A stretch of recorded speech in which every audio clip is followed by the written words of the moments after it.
That blower. Is the on air side on? The on air's on. All right. So 5, 4, 3, 2, 1. Oh shit! Yeah. What am I doing? I like that. I'm Kelly Clarkson. Call me Kelly Clarkson. Is my hair all right? Sick. All right. Well, here we are. Welcome to the show. Yeah. The on air is on. My hair is down. I think the blower is still running. But hey, this is Talk About with Lust, and I'm your host, Lust. Hugo knows what I'm talking about. He's just ignoring me. But yeah, we're here vibing on the couch. It's another day. Noir's here, taking up the shine.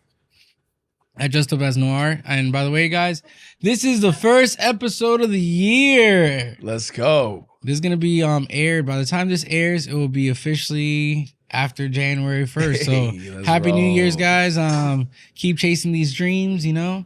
Let's start writing our goals, which I always don't like because I think you should write your goals whenever you're ready to write them. You don't have to wait for a new year to start something new. Exactly. 100%. Just 100%. Because the older you get, I feel like it's just gonna be harder. I write them every day. There you go. Every day. You know, and you got to write them like you already did them. Exactly. But before we get in too deep into these conversations, because we're gonna get nice and juicy and shit, you know, we're gonna get very in depth. We got two Dominicans forcing one power, so it's a lot of fucking you know, mental concentration and we're philosophers, you know. Dominicans are the great philosophers of the world now. That is very true. That is very true. I agree with that. Because you know what is our favorite word besides que lo que? Tú sabes lo que yo estaba pensando. And we like to think a lot. But anyways, go ahead and introduce yourself. Go ahead and introduce yourself. So my name is Somo from Miami, Florida. Born in New York, raised in Miami. Very happy to be here at the Talk About podcast. Hey, we're here, bro. Let's roll. And you know what's crazy? The host is a Dominican who loves wildlife. Is out in the Everglades. All day. Does tattoos. Come on, man. Come on. Hey. I'm like, hey, first episode of the year. Yeah, this Let's is roll, the first bro. one. Let's roll, man. Hey, we're kicking it, bro. This is legendary, bro. Let's go. I was actually going to tell you, because I've heard it my whole life. Does anyone ever tell you you're not Dominican because you do all these things? Bro. How does that feel? I was in the Dominican Republic 3 weeks ago, and they're like, tú no eres dominicano, tú eres boricua. I'm like, boricua. Bro, I be walking with fucking Taco Bell in my hands, and niggas be like, nigga, you ain't Dominican. I was like, nigga, because I ain't Taco Bell. So hard to be Dominican. Everyone wants to just try to not outshine us, but damn, I shine, bro. I was sitting, and it's kind of biased to even talk about, but like, yo, being Dominican is like, it's fire, bro. It's a fire vibe. Bruh. I feel like it was like the best thing that Africans and colonial men's ever done in their life. I was saying the same shit. I forgot who I told this to. I said, yo, I've never heard anybody except women talk bad about a Dominican. Yeah. It's never really that bad either. No. It's never really I feel like bad. If I was to buy a slave, it would be Dominican. I feel like it's such a hybrid. You know, like when God created humans and he's like, damn, that shit is fire. Who would have thought a monkey and our alien DNA will be dope? But when the colonial was like fucking these indigenous women, was like, holy shit, this is the top nigga right here, Dominicans. And that was it, bro. Like, Taino. Yeah, the Taino. But the thing is, like, we're not the same Taino as Jamaicans and Puerto Ricans, you know what I mean? No, so like, I don't know exactly the Indian we are. And we were a very small region of Indian, but we have some fire DNA, bro. Like some really fire. Like, and we got some legendary people that made, like, bro, from Juan Luis Guerra to fucking Aventura. I mean, you got Sammy Sosa. Bro. Like, I mean, we're literally fucking breaching in every fucking. Dominicans are everywhere. I went to Switzerland for 3 months. And there's more Dominicans in the world than Dominican Republic right now. Is that a true thing? Yeah. There's more Dominicans. I wouldn't doubt it because DR is kind of small. You know what I'm saying? Yeah, no, but the amount of Dominicans living in DR is like probably just half of the amount of Dominicans that live. Like, there's more than half living, and it's crazy. Like, not just in America, like Switzerland, a lot of in Spain, bro, Germany. You know, bro, you ever been in a room full of Dominicans and they're speaking German? Oh no, you're like, I've seen that. It's crazy because I used to watch a show about a bunch of different people that lived like abroad and fell in love with whatever country they went to. Yeah. And they cook and stuff. And there's like, but there was this Dominican couple that moved to Germany and they lived there for 10 years. So like, bro, they loved it. My brother tried that shit and he was like, fuck that shit, bro. I can't get it. For real? My brother's out there. He lived there for like 3 or 4 years and he's like, bro, fuck this shit. But then I have an aunt. That's fucking balling, bro. She runs a whole red light district, like a bunch of brothels in Switzerland. Wow. Yeah. Fucking sick, a dude. chain of brothels and shit. Sick. In Switzerland. She's been living in Switzerland now for 40 years. Bro, Switzerland's the vibe, bro. You ever been out there? No. Honestly, my aunt and my cousins always told me to come out there, but I never made it. Dude, you gotta go. I promise you, bro. There's so many Dominicans out there. The vibe is crazy in Switzerland. Nah, I believe it. But crazy. We're literally everywhere, bro. Yeah, bro. It's insane. That little island, it's almost as like, I don't know, bro. The culture's intoxicating, bro. And it's funny because I was watching a documentary about Dembo, and Dembo talks about like the people that were on that show. They were just talking about how like the swag from all the Latin countries came from DR, you know? Yeah. And we slowly got lazy because El reggaeton took over and made it more like a Puerto Rican swag culture. Yes, sir. But even then, the people from Puerto Rico used to imitate the Dominicans. Bro. Dominicans is for real the vibe, bro. And then eventually we kind of like just washed out and got lazy. But Dembo's trying to bring it back, which is dope. El Dominicano se pega, loco. Hey. El Dominicano se pega. All day. It's like, yeah. Honestly, like you said, I've never heard anyone talk bad besides women, but it's a vibe, bro. It is. I love that I'm Dominican. I literally said that. And I even thought, I was listening to the music the other day of these kids. They were playing like un merengue pero un merengue ripiao. Like real campesino as fuck. And I was like, bro, that's so fire. And you can just see like the Spanish influence and the whole fucking like the African influence in the music, bro. And it's just so dope. You know what I mean? And then another thing that's dope about the country is like the region of people, like Japanese Dominicans, you know? Bro, I was in Boca Chica, dude, in the hood. And I'm checking out at a store and there's a fucking chino. I'm like, bro, straight chino. And the funny thing that makes me laugh. Chino checking me out, bro. No, but the funny thing is I love how we call them chinos, but they're all Japanese. True. He could be Japanese. No, but chino. It is a lot of that. Those motherfuckers came from like World War II. Se escondía ahí, and like we had like a population of like 3,000, about 3,000 fucking people, like 3,000 Japanese people were like. You know, we took a lot of Jewish people too during that time. I believe it. You know, Trujillo was trying to whitewash the country, so he murdered like 33,000 Haitians in the Parsley Massacre in a week, bro. So think about it this way: in Gaza, 20,000 people have died, right? He murdered 33,000 Haitians in 1 week. On the border of DR, bro. And you know how he did it? Bro, he would knock on every door and he'd say, hey, pronounce parsley. Because Haitians would say it with a different accent than an actual Dominican would. So if you I can't imagine what a Dominican would say. Perejil. But a Haitian has an accent like a French accent. Exactly. A Cajun accent. Bro, he murdered 33 Haitians. 33,000 Haitians, bro, in 1 week, bro. 1 week. Damn, that's crazy. Crazy. That's insane. That's a fucking. I would have taught all my kids how to properly pronounce that shit. Bro, he murdered Dominicans too, bro. Nah, like, you know what I'm saying? Like, it's just, but like, Trujillo was tough, bro. My dad was alive when Trujillo was still president. For real? Yeah. Diablo, ¿cuántos años tiene tu papá? So that nigga was around. That nigga be like, so he's 60. He's been like I want to say that nigga como 60 años tiene. Yeah, he's like 70. Sí, como 75. Como my mom was alive during that time too. Yeah, because my dad was born 1940. Oh, for real? Yeah. Yo, God bless your dad, bro. Let's roll, dude. Right, 1940. Good shit. Damn. He's been through a lot.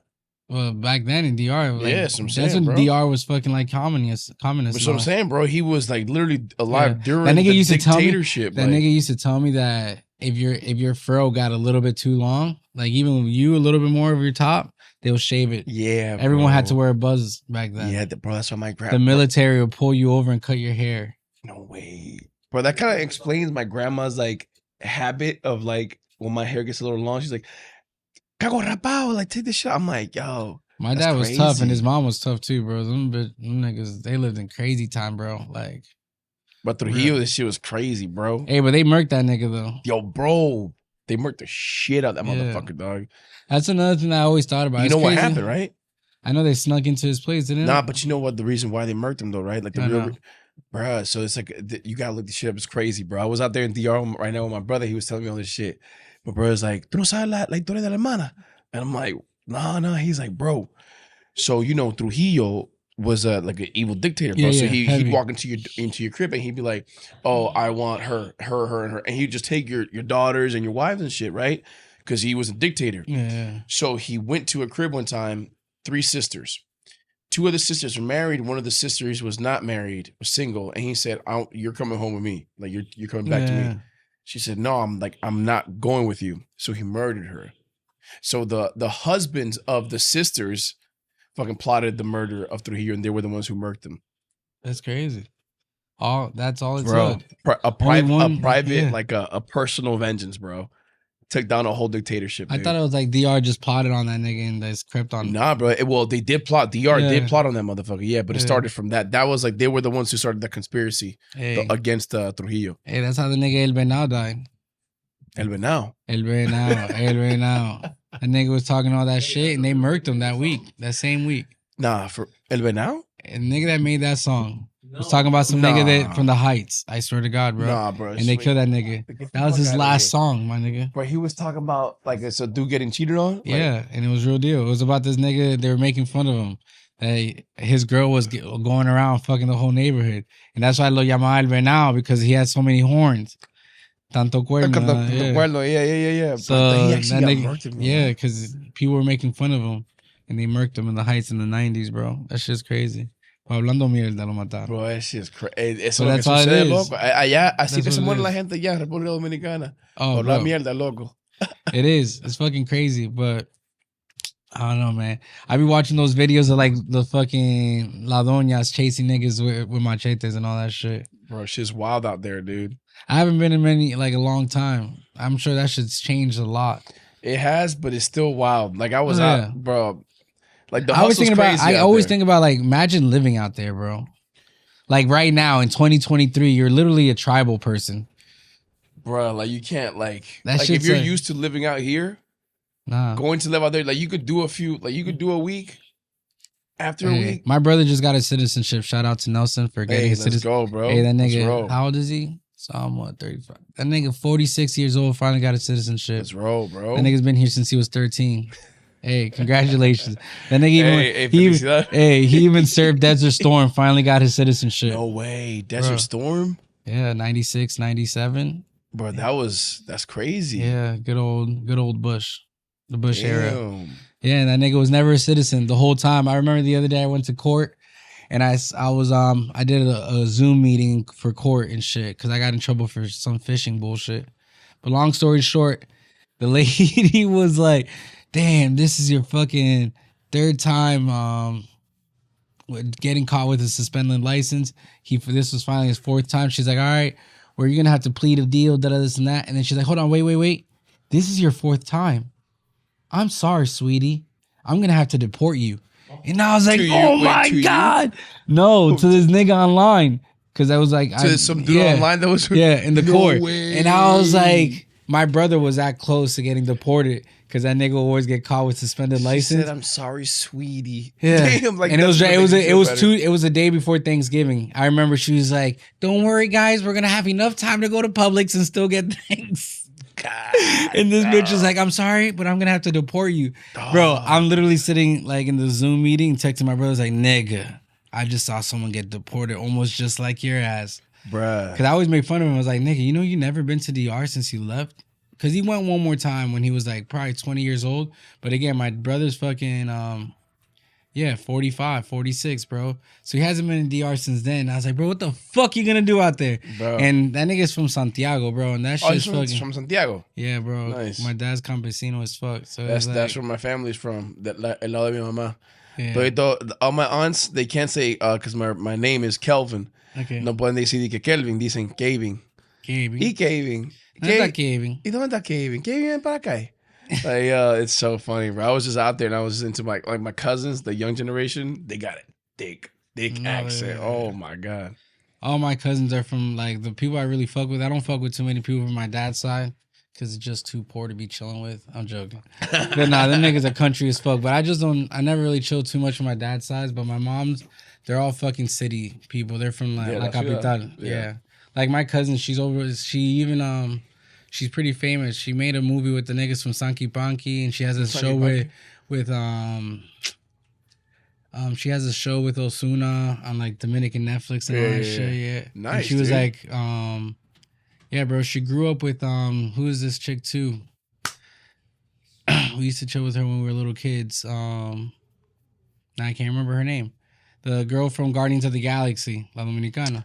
Zoe. Zaldana. Yeah, because I know her cousin. Porque ella se creció allá en República Dominicana. Yeah, she was born in DR and everything. Born in DR. Yeah, I think. Porque ella se ve dominicana. Oh, bro, heavy. Pero ella habla como dominicana, ¿tú sabes o no? No tanto, pero like, bro, that girl was like straight from the city, like DR. de barrio and all that shit. Like, wow, that's crazy. But she was born in DR, raised in New York, because her cousin, the ones that I still personally talk to, they were from like Washington Heights and shit. Yeah. But their family all lives in DR in Miami now, because they all work for Prime America. Primerica? Yeah. Is That's that what funny. it is? I'd be teaching, you know how I do sales shit? I'd be teaching, I have like a couple Primerica clients. Yeah, and they also used to work for Amway. And I have a couple Amway clients too. So that's what I want to say. They started with Amway, bro. But they were like the first people in DR doing Amway, and they killed it, bro. Yeah, because I remember when I was a kid, we used to go to their house. They had a big-ass penthouse in La Capital, and that shit was a shit. Bro, but you go out there right now, I was out there. Bro, take a guess. How much do you think an apartment starting in Punta Cana is? Like in a new complex, starting. Because look, Samaná just opened up, and Samaná is going for less than 120,000. Less than that? It's starting. How much do you think in Punta Cana? Punta Cana, I would say no more than 200. Bro, starting at 100,000. Really? Bro, but it's like with like a house with a lot in Punta Cana, bro. I meet in it in the freaking tourist, dude. No, but yo, fucking DR is opening up, and that little island was that which one? The little island on the coast, right at the bottom. That just opened. Isla Saona? Yeah, something like that. That should just open up, and I heard it's actually kind of expensive. It's like close to $1 million. But you can tell who they're selling it to. I mean, there's some homes out there that obviously, $1 million. No, more, but that island, there's probably not even that many people. There's even, not talking about it, if you go on Instagram, that's where you go to the Treehouse Resort. They have a resort that... In Samaná? No, in that island that we were just on. Isla Saona? Yeah. Because you know who made a video? Prince Royce made a video there. Oh, for real? Fire ass video. The Isla Saona is super like ducked out. It's like we took a catamaran there. It was like 45 minutes just to get to that freaking island, dude. From the main island. But that shit's like very low key. Low key, yeah. We couldn't even we stayed there for like maybe it's like that an place, hour and a half. That place in Mexico that everyone takes pictures at with the branches and the bamboos and shit. Tulum? Is that Tulum? Is that Tulum? I guess so. Yeah, I want to go there. I heard that shit's you got to pay just to go in there. No, to take the pictures. Yeah, no. I heard you do. I heard you can't. I'm just scared of Mexico. I don't fuck up. I don't know. I'm just like, I don't know. I feel like the cartel. Have you been to South America? No, never been to South America. No Central and no South? No. You been to Central America? No. I've only been in Dominican Republic. Like any Hispanic country, Dominican Republic. But then you done a bunch of Europe countries. Europe countries, yeah. Okay. Yeah. Nigga. I'm just like, I don't know, cartel out there, I don't know. Nah, it's funny because I used to think about that shit when I was younger. But then once I started going like to Central America, it was nothing. Then that even South worse America. For me. I'm like, Central America. Where you go out there? I mean, I would always go to Costa Rica, Nicaragua. Oh, Costa Rica, yeah. I mean, I go to Costa serve. Rica. Because that shit's nice. Oh, and yeah, it's jungle. You out there, right? Yeah, she was selling us a little bit of a... Back in the day. That's dope. But, yeah, dude, Costa Rica is fire. Nicaragua's it's crazy fire. I want to go to Panama. Panama has that one little... Like, they have a section of islands that's called Tres something. And it's like a beach town. It's like some of the best surf in that region over there. Bro, you got to go to Dominican Republic to Sosua. No Sosua, brother. Bro, what's this beach called? It's like Monao, Playa Monao. It's close to Punta Cana. But we were out there, and there were surfers out there, so people go out there for the surfing. It's known for that. They were like, bro, like 10-foot waves. It was. I believe it. I used to surf there a lot. Beast. I used to go like Playa Caribe. I used to where's that? Playa Caribe, and then there's another one that's all the way at the end. But I always went to Sosua, because because that's where all the kiteboarders and that, and it's all reef, dude, and it's fucking, it's deep, like very deep. You got to paddle really far, but the waves are huge. Because if you surf too close, you'll literally die. Because of all the reefs in the floor. Yeah, right? that's another thing that people don't know. Yeah, and when we dredge beaches in America, what we're doing is we're covering up the reef so we can walk, because naturally, an ocean is just pure rock because erosion, you know. So the rock fucking is naturally there because the sand can't sit because the ocean's sucking it up to the ocean. Yeah. Because if you go to Puerto Rico, bro, the second the water touches the fucking sand, it's raw coral. Brother, we were just out right now in Isla Saona, and my fiance was her first time in DR, so she didn't know about this. The beach is beautiful. Oh, beautiful, yeah. Right? She walks in, and I'm doing something, and all I hear is like, Nigga, it's raw rock. Bro, and no one knows that. All rock. Yeah, but that's how rock. All those islands are. Big ass rocks, too. Like, nigga, bro, they'll cut you up. Yo, bro. Long story short, talking about that shit, I will never forget. So, I used to go to this place called Domes in Tres Palmas in Puerto Rico. It's like one of my favorite spots to surf. And I lost my fucking GoPro when they first came out. Probably my GoPro 3 or some shit. Like one of those early models. I lost that shit, bro, and I remember I left. I remember like the location where I kind of dropped it because I kind of pinpointed from like landscape. Bro, tell me I came back with a snorkel and fins, and the whole shit was sea urchins everywhere. And I remember when I finished surfing, I had sea urchins all over my hand and feet. But when I came back, bro, no, not even marked up. Like in my body, the urchin broke. The tips all broke in my skin and shit. And I remember you got to soak it in vinegar and they dissolve and all that. Yeah. But I will never forget. I remember I jumped in. I'm snorkeling over the water. And I'm like, how the fuck did I walk through all this shit? Bro, there were sea urchins everywhere. It almost looked like roaches were in the ocean. It was so many, bro. You would just literally, all you see is spikes. Every fucking crazy, bro. Everywhere. But that's how DR is too. Like, bro, that's exactly how DR is, bro. You know agua vivas? Not like I don't know what they're called in English, but like they just like they get close to the shore and they blow up, and so like they release this venom and it just like marks you up, stings you kind of like a jellyfish. No, I never even heard it. But come on, is it jellyfish? They look like it. They're like a little plastic bubble thing. But man wars. There you go. Exactly, bro. Yeah. So first time in DR, that shit happened, bro. You never got hit by one of those over here? No, never. Really? Never. You don't go to the beach out here? Yeah, I do, but I never got hit by one. I mean, the only time I got hit are crazy. was my boy threw one at me. That's the only time it actually hit me, and I had some. Well, you see them at the beach here? Yeah, they're just like coasted up on little balloons, purple. Yeah. I be stomping on them shits. I mean, you can grab them, nothing happens. But if you like throw them at somebody. If you touch the actual tentacles, bro, that's fucking savage. Yeah. So when I first moved here from New York, I remember, so I went to school up here, down here in Broward and shit. But long story short, I fucking joined a fishing team. And I was like, oh, dope. It was like some shit you did every 2 weeks out of the month. And it was ran by like Broward Sheriff or some shit. Because the guy who took us out was fucking this guy named Officer Brotman. It was some BSO nigga. He would take us in a school bus. It would be like 13 kids. And he'll take us to the pier and we'll go fishing. And that was when I was like in 8th grade. And I remember I signed up for that shit. And I remember I signed up because it was like an A fishing team and a B fishing team. I signed for both. So I used to go twice a month and they never caught on for like almost to the end of the year. But long story short, bro, I remember it was like, nigga, I was literally from the city, straight from the city. Don't know none of this shit, but I was still like intrigued to it. I went fishing, bro. A man of war got caught on my fishing line and I picked it and that nigga got in between my fingers. My hand hurt so bad. And I remember the guy fucking spraying vinegar and that shit still hurt so bad, but it cramps up, right? Like, yeah, no, it literally feels like, I don't know, like someone took a razor blade and squeezed lemons on your fingers or something. Like we were in Sunny Isles Beach and there was a bunch of them like on the shore. And I threw one at my, because we were grabbing him and nothing was happening, right? So I threw one at my boy, boom. And then when it hit him right here. He started going crazy. So he grabbed like the biggest one available. Dude, me being a surfer, I had a homeboy once come like out of a duck dive, hit a man of war fucking straight on his face. Bro, he grabbed the biggest one and just threw it at me.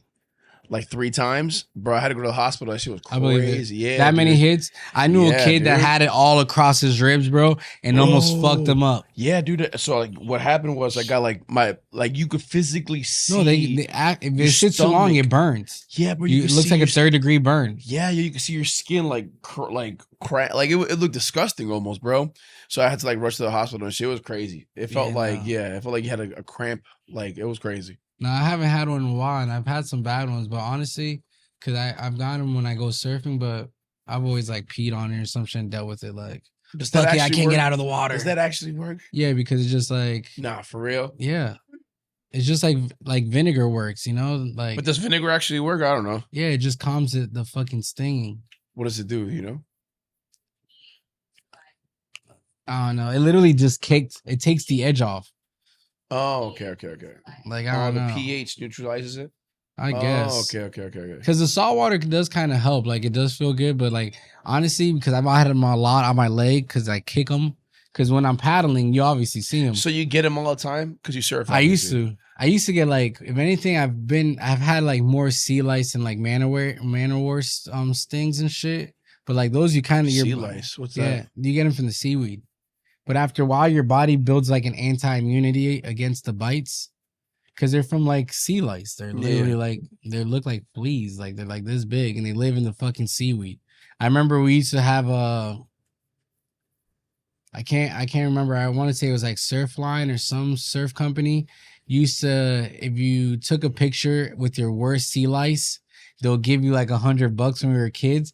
And I remember my boy gave himself so much bad sea lice. He ended up in the hospital, bro. No way. Bro, that nigga rubbed it all over his body on the, the seaweed on the beach. Just started rubbing all over. Bro, hives from head to toe. That the nigga almost died, bro, from sea lice. For $100.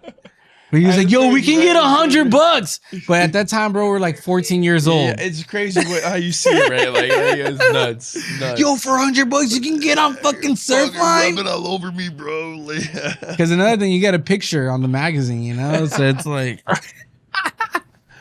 nuts. Hey, bro, you ever encounter any sharks out there? Yeah, my favorite. If anything, her mom was in town, and we went to the beach. We went to like Lantana. Lantana, what the fuck is that? Lantana is all the way up there. Why does it sound like some country ass shit? Lantana. It is country. It's like 45 minutes south of Jupiter. Oh, for real? Oh, and it's country. Like, is it east or west? Or no, Lantana is on the beach. On the beach? Like Oprah's house in Lantana. Lantana. Me and my house in Lantana. Yeah, so we out here in Lantana. And now we were posted up at the beach. I remember we were just eating pizza and we were just chilling. And then we're looking at the ocean. She's like, oh my God, look how beautiful. And I was like, oh shit, it's a fucking black tip shark. No me diga. Oh, nice. And she's like, what? Yeah, she's very Colombian. Very Colombian. But she was like, no, what did she say? She probably said like, Ave Maria or some shit like that. She probably said some shit like that. But nigga, that shit was on the shore and there was this white guy splashing in water and was like probably chasing something. Honestly, what I think it was because there was shore break. There was like a nice movement of water. Okay, so he got stuck on the inside chasing a fish. Because low key, people don't know that sharks, they're great swimmers, but they really don't know how to swim that great. Exactly. Like against forces and currents. Like they just swim open oceans. Like exactly. Them niggas low key, you flip a shark over, them niggas freak the fuck out. They fucking don't like 100%. Like so they go into a trance. Like, yeah. You know what I'm saying? Like, but they just lose like I don't know, their equilibrium they just run off their natural body, what their body knows. So that's another thing. Like once you see sharks get stuck on we call it the inside. Because the outside's outside of the wave, right? Okay, yeah, so behind the wave. Yeah, behind the wave. So you see sharks stuck in the inside, like as you're paddling, and they stay there until the waves calm down. It's crazy because you're like, "Fuck, there's sharks right there," but they're so worried about trying to fucking survive that they don't even focus on you sometimes. Yeah. And bro, you gotta remember, like animals are instinctive, right? So they're also opportunistic. Yeah. Right. Like if they sense that it's going to be a bigger struggle than what the meal is worth. And yeah, exactly. So You know that's what I another mean? thing Like- that people don't understand too is like, again, like you said, that's a perfect word. Opportunistic is like, yo, the fact is like, damn, this nigga looks weak. He looks like an easy cash. Oh, this is the tiny meal. I can just grab it and bite him. Exactly. But like a grown man like me and you, they'd be like, fuck that. That nigga looks like he can It's gonna be a flip my struggle. yeah. It's gonna be a struggle. They don't want you that. literally beef. have to encounter like Yeah. an animal that's starving. Yeah, Like something that's like Out of this- I need. Because food another right thing now, is like me, know? I worked with a lot of gators, and like with gators, exactly. when you look at them, they don't do shit. Like they'll be like just looking at you like but the second you turn around, bro, they'll chase you down. Yeah, And it's crazy. dude. Sharks are the same way. Bro. Sharks will never kind of like attack you if you're looking at them. Like as long as you look at them, You have to just always gonna- keep your eye like on contact. them. And animals Yeah. understand that. Like they even showed that with like tigers. Like that's why like some animals literally have the pattern of eyeballs behind their head. Like the tiger. Yeah. The tiger has two The ears. like the The ears tips of are the like, ears are white. exactly. Yeah, dude. So it's like shit like that. So it's like animals understand eyeballs, like face, like that's the craziest part of me, bro. Like you could literally communicate with like another species. Like that's like when I went just to off like the eyes. Indonesia, they were like, oh, you were in Indonesia? yeah. Oh, that's sick, dude. But the thing is with the monkeys, they told you never to like smile because monkeys think that you're growling at them. yeah, it's an So if you aggressive go thing. you're like, oh, monkeys. Them niggas like, what? You want to fight me? And bro, them niggas will post up, bro. I've seen so many white people get so excited, like, oh, monkeys. And you just see these monkeys just run over to them and just take their shit, bro. Like, give me your fucking bags. Yeah. And it's all because they were smiling. And not the Filipinos, the fucking Indonesian people are like, yo, do not smile at the monkeys. He's like, they think you're mad at them. That's crazy. That's how they work, bro. You Bro. can't make eye contact. Nah, nothing too you ever crazy. seen the video of the silverback gorilla grabbing like this tour guide? I've seen the silverback gorilla is like this camera guy's recording him, and he like rushes right by him and then just stops and then walks away. And the guy, you can see the camera guy like about to faint. Like this nigga's like, oh, almost bro. died. There was one, bro. There's one video out there But where it's like just dragging him. Same shit, but it was like super subtle though. Like it just showed you how powerful they are. So it's like a big ass gorilla. And you know how they do tours out there, Yeah. You know what I'm saying?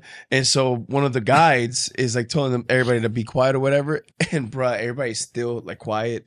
And this gorilla just walks by, just grabs one of the dudes, one of the tour guides, and just drags him like nonchalantly. But just grabbed his whole body like it was a toy. Like just grabbed him and then he just let him go. And you could just see the dude's face like he was like, fuck, I'm done. Like the gorilla got me. I'm So done.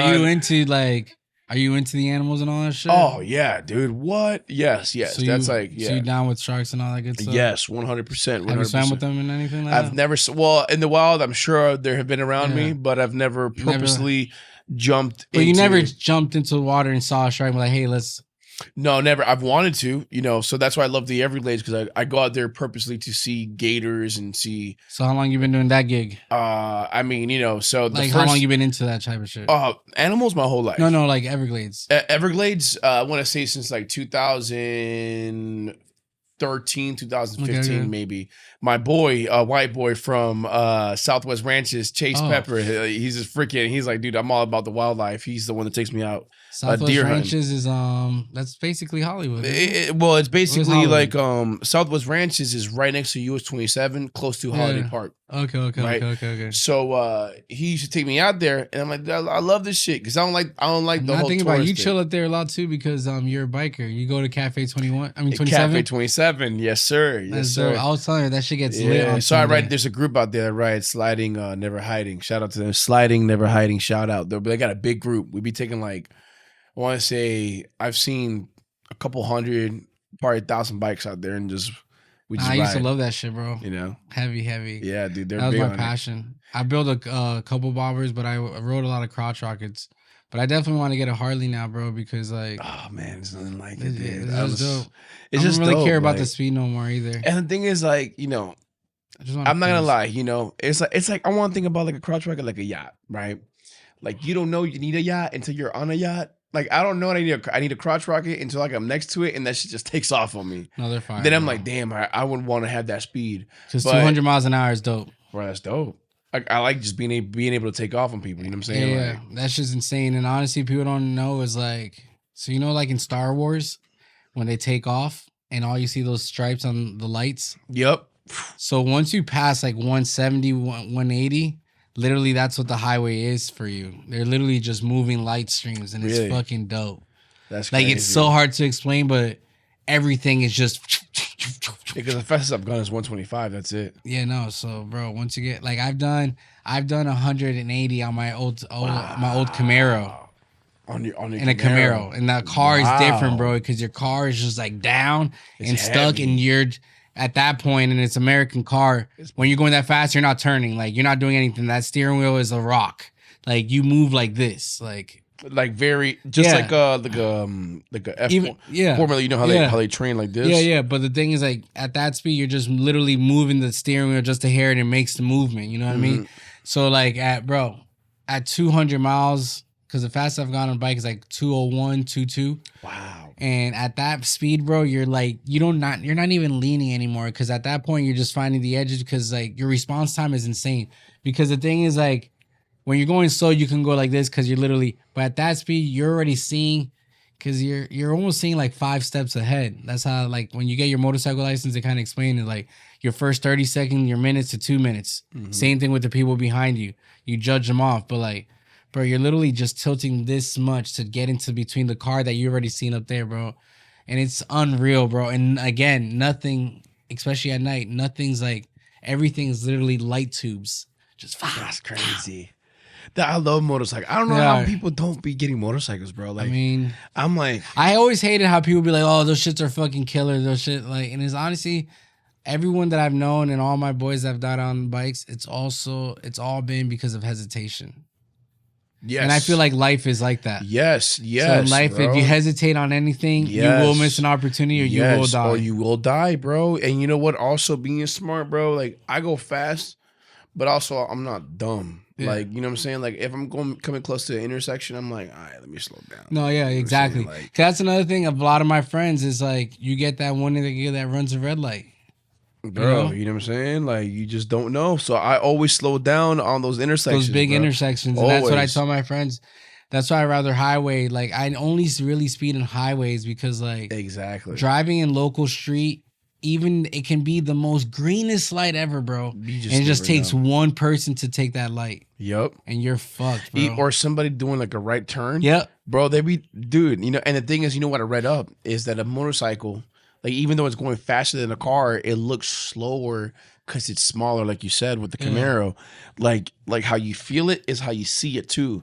So when people see a big car, they have no problem just waiting because, I don't want to die. But when they see a bike, they're like, that dude's kind of far away. Let me just, cut in. Yeah, it's kind of crazy, you know? Like, honestly, like, being a biker shows you how bad people are at driving. Oh, nigga, I've had one time I'm riding on the highway and I'm chilling. And that's why I've never been a chill driver. Like, so I've never gotten into like crotch rockets. I build 2 bobbers because that's just a passion, because they're so easy to like take off, put on. Now there's kits you can even take off your engine, change shit out. It's so easy, bro. Like, I'm not gonna lie. I got into like building my bike with my first bike. I had a 48. Okay. Harley Davidson 48, and dude, they make it so easy now. Where, like you said, like they make kits where you can just like buy them separately, put them together, and like you can just go on YouTube how to install freaking exhaust muffler, boom, anything. And you just do everything. So long story short, basically, like I've always been a crotch rocket guy, and I will never forget one time I was just chilling, and it's not even really chilling because going 70 miles, 80 miles an hour is not considered chilling. But on the bike, it is. It is. You know, on a bike, like, yo. No, but I'm just saying, you're going 80 miles an hour. You're going kind of fucking fast. You're going fast as fuck. Well, long story short, this fucking bitch looked at me. She literally was in her car, looks at me like this, goes back forward, and changes lanes.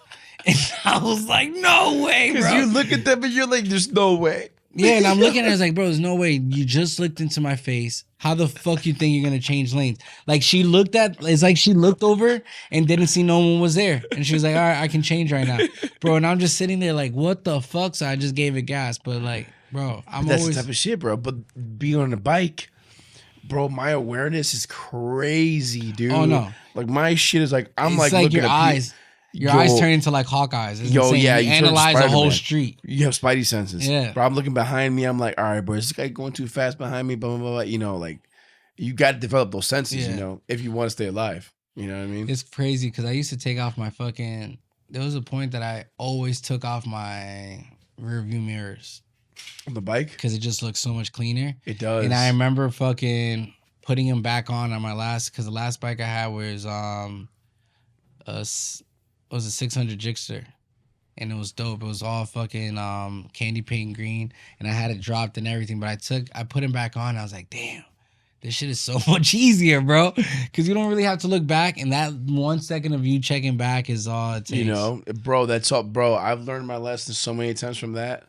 Like, you look back just half a second too long, and you look back up, and the car in front of you is already, bro. It's honestly, like that bike life is insane. Honestly, especially out here in Florida, bro. It is. And Florida's crazy. Bro, I rode bikes for literally 2 years as a daily. You ever been bro? I'm on a daily on that bike out there. That's every day. I don't think anyone should know. Anyone should talk like. Yeah, you can't be shit. Like, you can't even call yourself a biker unless you had to experience that.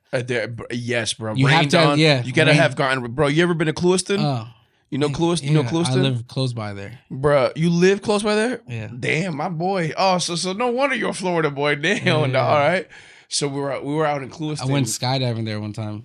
Yeah, do skydiving. Oh, for real? They had this. They do it out there. I've seen it before. I've seen like the sign and shit. But we were out there. We're shooting a movie called Southernmost. It's about like a biker kid in a race town, and you know he's a musician, an aspiring musician, but he's also like an athlete. Like it's a whole production. It's on my Instagram. You'll see it. So we went out there to Clewiston, and on the way back, I was by myself. You drive down 27 the whole time. 27 the whole time. It's crazy. The whole time. But we went way past Clewiston, close to this place called Moorhaven. You ever heard of it? Yeah. You know, more. Yeah, so you're getting close to fucking Sebring and all that shit. So right around there, bro. You know, and like you said, it's dark, Lake, bro. yeah. It's like Lake Placid. It's exactly, bro. So we're out there, and on the way back, bro, like the craziest storm hit me, and I'm on a 48. So it's light as fuck. I'm on bro. The wind is literally like I'm on the bike riding, and the wind is like just moving you side to side. That's a crazy ass feeling too, bro. Bro, and like, bro, you know the craziest feeling was Go ahead. Have you ever ridden when it's like cold as shit, bro? I remember the first time I ever bought a bike, bought a bike from a shop. I bought it when it was cold, like one of these Florida cold nights. Nigga, tell me how I'm riding down the highway. Deceiving Florida cold nights. The thing is, like 50 miles an hour. I mean, 50 degrees on a bike is like 30 degrees. Exactly. When you're going 100 miles an hour. And I'll never forget being on the highway and just being like, just shaking. I was like, nigga, I'm gonna die. I'm gonna fucking die. I'm shaking so hard, I'm gonna die. That's exactly the experience I had. And I'll never forget that. I was like, damn, that shit is real life, bro. You can literally get hypothermia on your bike. Bro, crazy. Bro, when I was done through that storm, I was screaming. I was like, fuck you. Like, and it's funny a crazy experience, bro. And it's funny because when I first started riding, I rode with no gloves. And you get caught in the rain, bro. Go home and all your knuckles are like bruised and sore because you're just taking those fucking raindrops. Or you caught without a helmet, and you ever got raindrops in your face? Yeah, but I've always been a helmet person because low key. Oh, okay. I used to ride dirt bike. That's where it all started. Okay. And my boy, he jumped off a ramp at Airdania and cracked his head right in front of us, and he almost died in front of us. So ever since then, I've been like right now, I came without a helmet right now. But you're also on a fucking Harley. I feel like it's their culture. Yeah, but guess what? Yeah, it's true. You guys love not wearing helmets. It is part of like the thing. But it is crazy though. You know, it is crazy. You know, but like do you guys even wear glasses? Honestly, like that's just we wear the glasses. I'm a helmet guy if I go long distance. Okay, but I'm a daily driver, like you said. You know, and I wear a suit. So like you said, I work for this guy. So every day I gotta wear like a suit, like clean. So nigga, what happens if you get rained on the way to work, or you just wear regular clothes and dress up at work? So Miami Rain Radar. Shout out to Miami Rain Radar. I just be on them all day. You know what I'm saying? I just look at the clouds. Because when I was a daily driver, I was just a fucking AC tech. So I don't give a fuck. I was like, nigga, we're here. Well, yeah, exactly. You know so I mean? You know, I'll push it. If I see like it could say cloudy, perception chance of 50%. I'm like, all right. And that's what you were saying. You ain't a real biker if you won't take that risk, bro. Yeah. If you're like, oh, I'm a seasonal biker, you You can't have the privileges and call yourself. And honestly, the seasonal seasonal bikers kind of suck here too because we're the only one that does have a winter season because up north, no one's riding their bike. Yeah, exactly. Bike season is over. Done. Right now it's done. But down here is like, dude, get caught on one of these fucking get out of work and be a night shift at some job and get out of work at 60 something degrees. Bro, you're gonna hate your ass fucking going home. Brutal. That shit is cold, and bro. And the way your eyes sting, if you have glasses on and you don't have a helmet on. But nah, fuck all that shit, bro. Another thing is the roads are not hot, so like you can't even chase the heat from the road. Like you're fucking freezing, bro. I remember one time I was all dressed because as I gotten older, I literally believe in gear. Like I'll ride my fucking biker jacket. Like I'll wear my jacket all the time. Okay, so you wear your gear all the I've time. always I never like after a while I would never wear shorts anymore. I would always wear jeans. When I ride my bike. You see, bro, you must have seen a lot of shit happen on the bikes, huh? Yeah, but not even that, bro. It's just like I was starting to get more dumber on a bike. You know what I mean? I was gonna start popping them up. I was gonna start fucking. Oh, you could pop it up? Yeah, all that. Could you pop up a Harley or no? I've never tried, honestly. But you probably could if you wanted to, like a 40. But I'd rather do it on my bike only because I know I can burn out your fucking clutch, and then also I wouldn't want to slam your bike if I fucking. Because you gotta slam it down, Yeah, that come down. You can break something. It's not. I'm not trying to hear, but. That's No, but it's funny because I know this guy that's named Stand Up Steve. Yeah, bro, I follow him, bro. Yeah, dude, 100%. That nigga He'd be on the big old road glides, dude, just freaking nuts, vertical. Yeah, like not even just he have a bitch in the back and the front, bro, and throw it up and crazy, everything. Bro. And that's something that I mean, bro, you ever seen? There's some chick on Instagram. I don't know her name, but I just saw a post of her, bro. She grabbed the same sort of bike. She's tiny, dude. She's for real, like 5. I want to say 5'7", like tiny. She'd be popping that thing up vertical, dude. Nah, so bro, I'm like, bro, if she the does shit that people are do doing, the shit that people are doing with fucking baggers are insane, it's crazy, bro. But it's all, but that's what I like because look, I'm gonna tell you right now, I don't give no prop to no one that power bands a motorcycle. People that say, "Oh, I can wheelie," and all they can do is power band, that's some pussy shit, bro. Because honestly, it's like, bro, that's easy. You literally pull the gas. And just give it gas, and the bike is so fast that it just picks up. Exactly. And then you just stand on it. Exactly. But to pop a clutch, bro, that shit's fire. That's all technique. Like you really got to know how to pop and release, and understand, and like hold it. Exactly. Yeah. That means like to me, that's like the kids that literally do it with bicycles and shit. Like, because that's you got to understand that motion, that point where that you point can of pick pivot. up. Exactly. Yeah. You know, but nah, bro, bike life is. I've always loved that shit. I remember. I rode probably 4 or 5 years before I even got my license. And Me I remember, too, bro. Yeah. And I remember I even went to get my license on my bike, and my professor's like, "Bro, you don't really have to be here, but just fucking do whatever you got to do." And that's bro, it. me too. Me too. I had my bike, so my boy Tommy for the movie. The movies are on bikers, like I said. So I said, "Oh, I got to learn how to ride a bike." So my boy had a road glide, and I was like, "Yo, bro, can you teach me how to ride this shit?" He taught me how to ride it, bro. First night, I was like, dog, this shit is dope. I bought my first Harley like 2 days later. And your pops and all that, or like anyone in your family into bikes? But nobody. No? Well, my dad did have a Honda Goldwing. He bought it. Okay. And I would he bought it in DR. He never actually rode it himself. You know so what you're I'm saying? basically first generation, bro. So like first generation, like biker, bro, like total biker, bro. And in DR they ride bikes all day, so it's not like Pasola. Exactamente. No es como de que also un biker out there. Everybody rides that shit, you know? Like biker, Harley and shit. Like that's American shit. Yeah. Because honestly, over there is like puro pasola and you got dirt bikes and shit like that. Y los motores son como de que 200. 200. Cosas pequeñitas, you know what I'm saying, bro? You know? But yeah, that shit, I love that shit, bro. So I was running around without a license too. And then me and my boy headed out to Key West. We were on the way back, just cutting traffic, you know, on the bridge, cutting between lanes. And the state trooper pulled us over. Whoop, whoop. And he pulled my boy over. And we both didn't have licenses. So he put my boy, and then I went in front of my boy. And so my boy gets pulled over. He walks up to me, and he's like, "Yo, bro, I just got pulled over. They asked me for my license. I don't have it. You don't have one, so just head out." I was like, he took one for the team. I was like, all right, for sure, bro. So I just cleared it. What happened to your boy? Bro, so the cop was kind of straight or whatever. You know, the cop was like, "Hey, bro, you know, like you can't," he's like, "You can't ride it back. So you need to get a tow truck." So he got a tow truck. And then once they left Key West, he told the tow truck to stop, and he just got back on the bike and just dipped out. You know what I'm saying? It's funny. I had so many friends that literally call me up, be like, because I was like one of the first ones to get my license, and they'd be like, "Josh, I'm in either South Beach or in Fort Lauderdale." Like in Beach Place, yo, I'm in fucking downtown Fort Lauderdale. Can you come and pick up my bike? So they don't tow it. And I was like, yeah, I got you, bro. So many times. And so many times I've went with boys too to go buy dirt bikes, to go buy a bike, check it out. I'm like, and it's honestly like I've never been a bike mechanic, but it was like probably because I've always had a gun and shit. But two, my boys always been like, yo, just come over with me and just check out this bike and let me know if it's a good bike. And I was like, and then me, I'm like, it's the same thing, bro. Once you have a gun, people hit you up for shit. Once you have a gun, people hit you up for shit like that, don't they? Like, nah, it's kind of annoying, bro. Like, it is hey, you want to come to this out with me? Like, yo, bro, like, all right, bro. Like, what am I, a hitman? Like, nigga, you better hope this shit don't go south. You know what I'm saying? Like, but you ever heard of sliding, never hiding, though? You never heard of them? The thing about it is, bro, so look, last time I rode, and I want to say it was probably like 3 or 4 years, 3 years, I haven't had a bike. I used to ride with my boy Ryan, and then I knew a couple people that used to have like a little clique.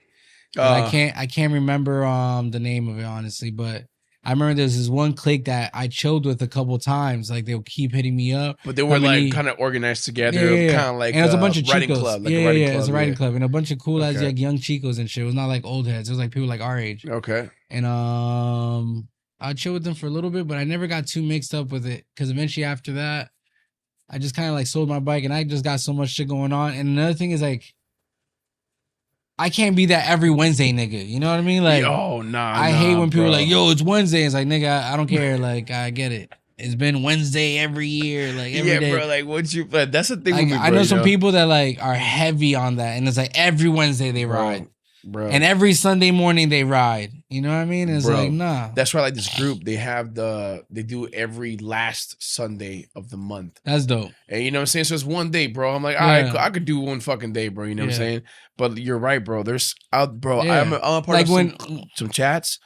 All right, bro. Wednesday, we're meeting up over here, we're riding over here. And I'm like, God damn, bro. Yeah. You ain't got no life? Yeah. Every Wednesday. Every fucking Wednesday. Bro. And you go to and it's crazy because like when the last group I rode, bro, the niggas would drive all the way down to Florida City, like go all the way down to Florida City, come back up. Bro, chill in Fort Lauderdale a little bit, run Fort Lauderdale all the way to West Palm Beach, hit West Palm Beach to come back down, and then hit 87. Bro. And I'm like, nigga. Bro, that's the one thing, I'm not going to lie, bro. They do it last Sunday, but sometimes I'm like, damn. Why the ride gotta be so long though, bro? And the fucked up part is they want to go and eat in different places and have a drink. It's like, nigga, you know we're riding cross country at this point? How many drinks do you want, bro? Like, bro, this is not safe. I don't even know how like niggas on bikes are not getting pulled over on Wednesdays because this is like going on for years. It like, is that with the Wednesday. I don't know what it is about the Wednesday till I'm like, bro, nobody be working? No, and it's like, funny because like, bro, Wednesday? And it's funny because like me and my boys used to run. So we started here in Fort Lauderdale because back then we used to have Hooters on Pines. Yeah, Hooters on Pines, yep. That used to be the #1 spot. Yep. So we used to run Hooters on Pines and then go to Towers Shop, which was off of University and 595. That's where they used to have the car shows. University and 595? By the Twin Peaks now. Okay, so yeah. So right there we used to call Tower Shops. Oh, okay. So they used to have like a bunch of car shows, so we used to run there. Then after that, we'll run down all the way down fucking 595 to US 27. Go to 27, chill on 27 spot. By Cafe 27 or? Yeah, by Cafe 27. But back then, we also used to chill on Sheridan because they used to meet up at that Marathon gas station, the cars and all the bikes. Yep, yeah, I know exactly where that is. And they used to run it there, and then from there, boom, you run it all the way to South Beach from 27 because you run it down to Tamiami, run it back inside, and then you end up in South Beach. And then from South Beach, jump on 95, and boom, you go all the way to fucking Okeechobee, which is exit 70 on 95, nigga. All in one fucking night, nigga. But that's what I'm saying. Starting at 8 o'clock. And you're riding bikes till 1 in the morning. You gotta have stamina, just bro. Nigga, I remember, I will never forget one time we made it from South Beach to Okeechobee in probably 45 minutes, nigga. That's a 2 hour, like an hour and a half, almost 2 hour drive. From Lake Okeechobee to nonstop, 120 miles to 140 miles an hour, just See, that's the beautiful thing about bikes, bro. The beautiful thing about bikes is cops, they really leave you alone. Yeah. And when you're riding with like 10 niggas cutting through a road, that's done. it. They never pull you over. It's and never that's low key fire. Cause I remember back then we used to like, even on Sunday mornings, you're running with like 15 of your boys. No one's going less than 100 and some change. Ain't nothing. And you guys just nothing. And I'm talking about for miles, bro, like 50, 60 miles of just booking it. Bro, nothing. Sometimes full throttle, and then you're just like literally going around your friends and like, I remember we would get to a place, like we'll do like probably, for, again, 50, 60 miles, haul ass. First one to get there, whatever it is, post up, and then just clown on the nigga that took forever. Like, damn, nigga, you suck. You were in the back the whole time. What happened? Why don't you go around that car? Just, yeah. And I remember there was a time I got invited to ride with my boys. And I remember I ended up being faster than two other niggas, and you could tell that they were pissed that I was there. It's like, who the fuck invited Josh? Yeah. Like, I used to be fast before Josh got here. It's crazy how that culture is, right, bro? Like, yeah, bro, it's fucking crazy, bro. I will never forget because I remember the whole time. I forgot which boy it was. I think it was my boy. This nigga Christian Ansep.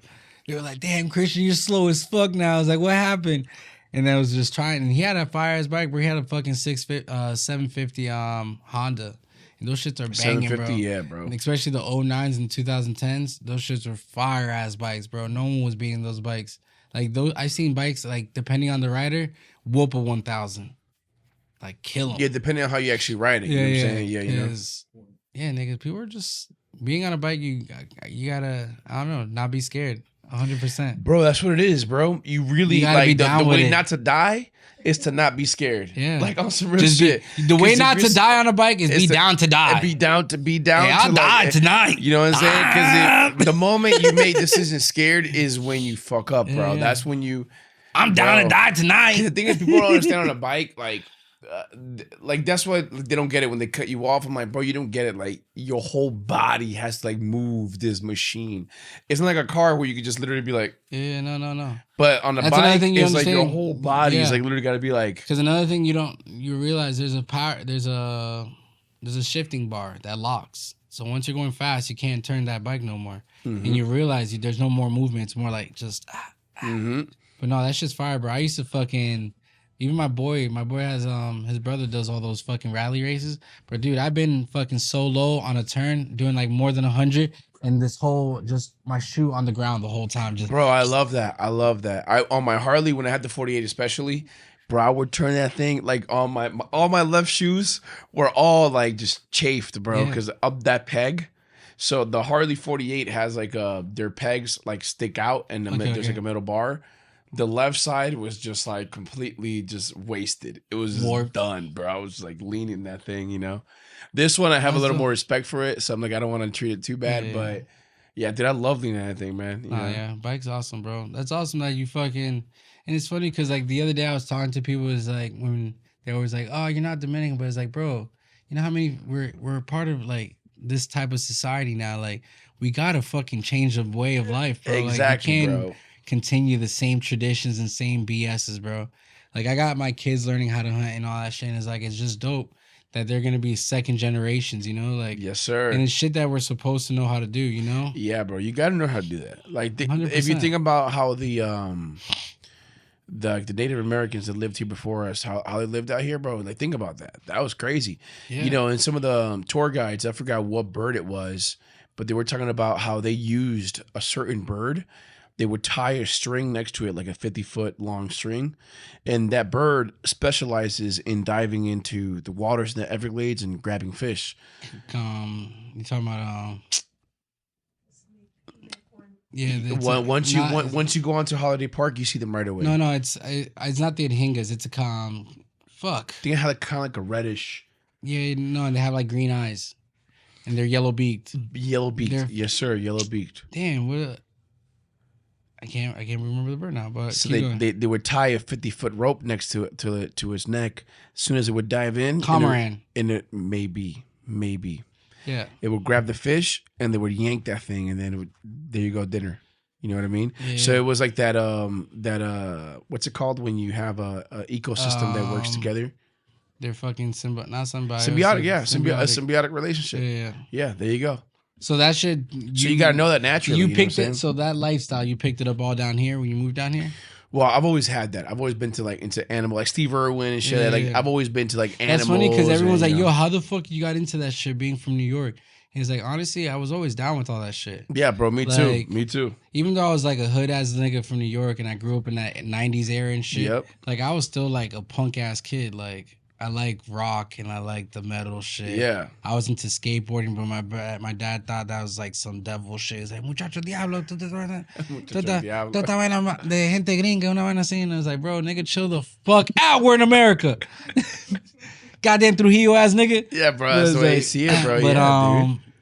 But nah, I've always was down with that shit, bro. Like, anything that was like, bro, from surfing to skating, like, all that weird shit, like, animals, I was always into it. And everyone thinks like, oh, fucking, do you become that way because you moved to Florida? If anything, Florida definitely influenced it. Florida definitely and opened up the door. Yeah, for sure. Because like at this point, not everything's outside. You know Well, what I mean? when you live here, you don't realize how many people that are not from here are not used to this. Oh no. Like you go out to another state and you're like, oh wow, people really are scared of like wild animals and but out here you're like, bro, like you might run into a panther jogging in the woods. You know what I mean? Like you go out to Everglades, you might see even the insects. Nigga, it's like living in Africa in America. Bro, in America, in bro. Florida. Like, it is literally like the king of the jungle's outside. Like type shit. Like what? Like imagine, bro. Straight up, dude. Like I imagine being an African, like, yo, there goes the neighborhood hyena. Like what? Like yeah, bro. Which is the strongest bite force out of all animals. Like people forget about the dumbest shit. It's like, bro, fuck a lion. Get bit by a hyena. That's the meanest bite force in the whole world. Wait, more than a crocodile? Yeah. Well, no. Crocodile is the number one, but the hyena being like actual land animal. Oh, like a mammal. Yeah. Oh, for real, hyena? Yeah, they're the second. No way, because the bro. saltwater crocodile is the first. They like double the hyena. Yeah. They're like bro. 13,000 fucking. Yes, sir. Yes, so sir. a hyena is like literally like 10,000 or like. Bro, no way. 7,000. Yeah. I mean, they do have a short jaw, so I can imagine like I the know, bite force. but they're literally the strongest bite force out of all like the land animals. That's in crazy. The world. So you'd be like, oh, I hope I don't get bit by a lion or nigga. Hope I don't get bit by a hyena. And they go in packs. All day. They got packs, you know. And then they'll laugh at your ass while they kill you. Like, look at this hyena. It's gruesome the way that shit is, bro. Like nature. But it's cool because you can actually teach them to be cool as animals too, which is that's what like it makes me like my passion in animals is teaching an aggressive animal to trust you. Yeah, bro. To gain trust from like... Because as a human, it blows my mind how we lost connection to every wild animal. It is crazy. No bro. animal, from birth, animals are like, don't fuck with them niggas with the straight eyes, pointy nose, and walk straight. From like, birth, they already don't know. fuck with those over there. They already And know. I thought it's weird. Instinctually. It's just weird to me. Because there was a point that we all lived together, and I'm sure, like, bro, people hunt with hawks. People hunt with fucking dolphins. Like, exactly, bro. So there was a point that we understand each other clearly. So it's like, it's just fucked up that we don't have that connection. Bro, I have a macaw that lets me like do whatever the fuck I want with her. And like, it's like, and she like trusts me to the fucking death of her. And I think that's just dope, bro. Like, it's so unreal. And like, anything. You ever followed, man, I don't know her name. She's called she's an ocean conservationist. And she dives in the water and she removes hooks from sharks, like wild sharks. Bro, she's a beast, dude. Beast. She be grabbing like tiger sharks and like she knows the sharks in the area and they get fished, unfortunately. Yeah. So every time they get a new hook, she like removes the hooks from the sharks.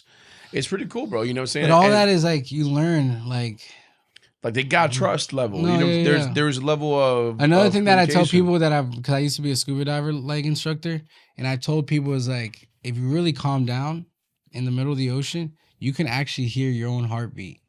Oh, for in sure. the water. I can imagine that. Like it's not like sound travels further in ocean than air. That's why you can hear a humpback in the water. Yeah, and from miles. Yeah, that's why you can hear a boat before it even comes. Like it's because the density of water is heavier than air, so the sound travels. But you know what's longer. crazy? How they can still sneak up on you. What boats? Like animals. Oh, my yeah. dad has a funny story. My dad used to travel around Nicaragua and Central America in boats, big cruise ships fixing the ACs. And this dude one time was like, "Hey man, we're gonna go out there and fish lobsters. You want to come with us or whatever?" He's like, "All right, for sure, hell yeah." We're gonna jump in. You know, your dad swims. My dad swim. You know, he was in the Dominican Republic. So Hey, back in the day, he was just like, Dominicans don't swim. Not that he swims, but what I'm saying is like, it was just like, hey bro, we're out in the Wild Wild West. You know what I mean? Yeah. So fuck it, I'm Más going. pa'lante. So se fue con un tipo que era como un filipino, yo creo, pero no sabía español el tipo. He didn't know Spanish.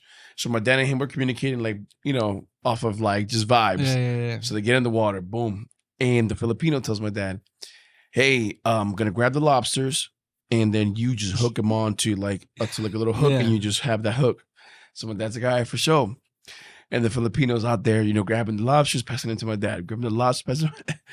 And my dad said, yo, so I'm out there with the fucking thing in my hand and out of nowhere, I just feel like the biggest pressure I've ever felt in my fucking life, just ripping something away from me.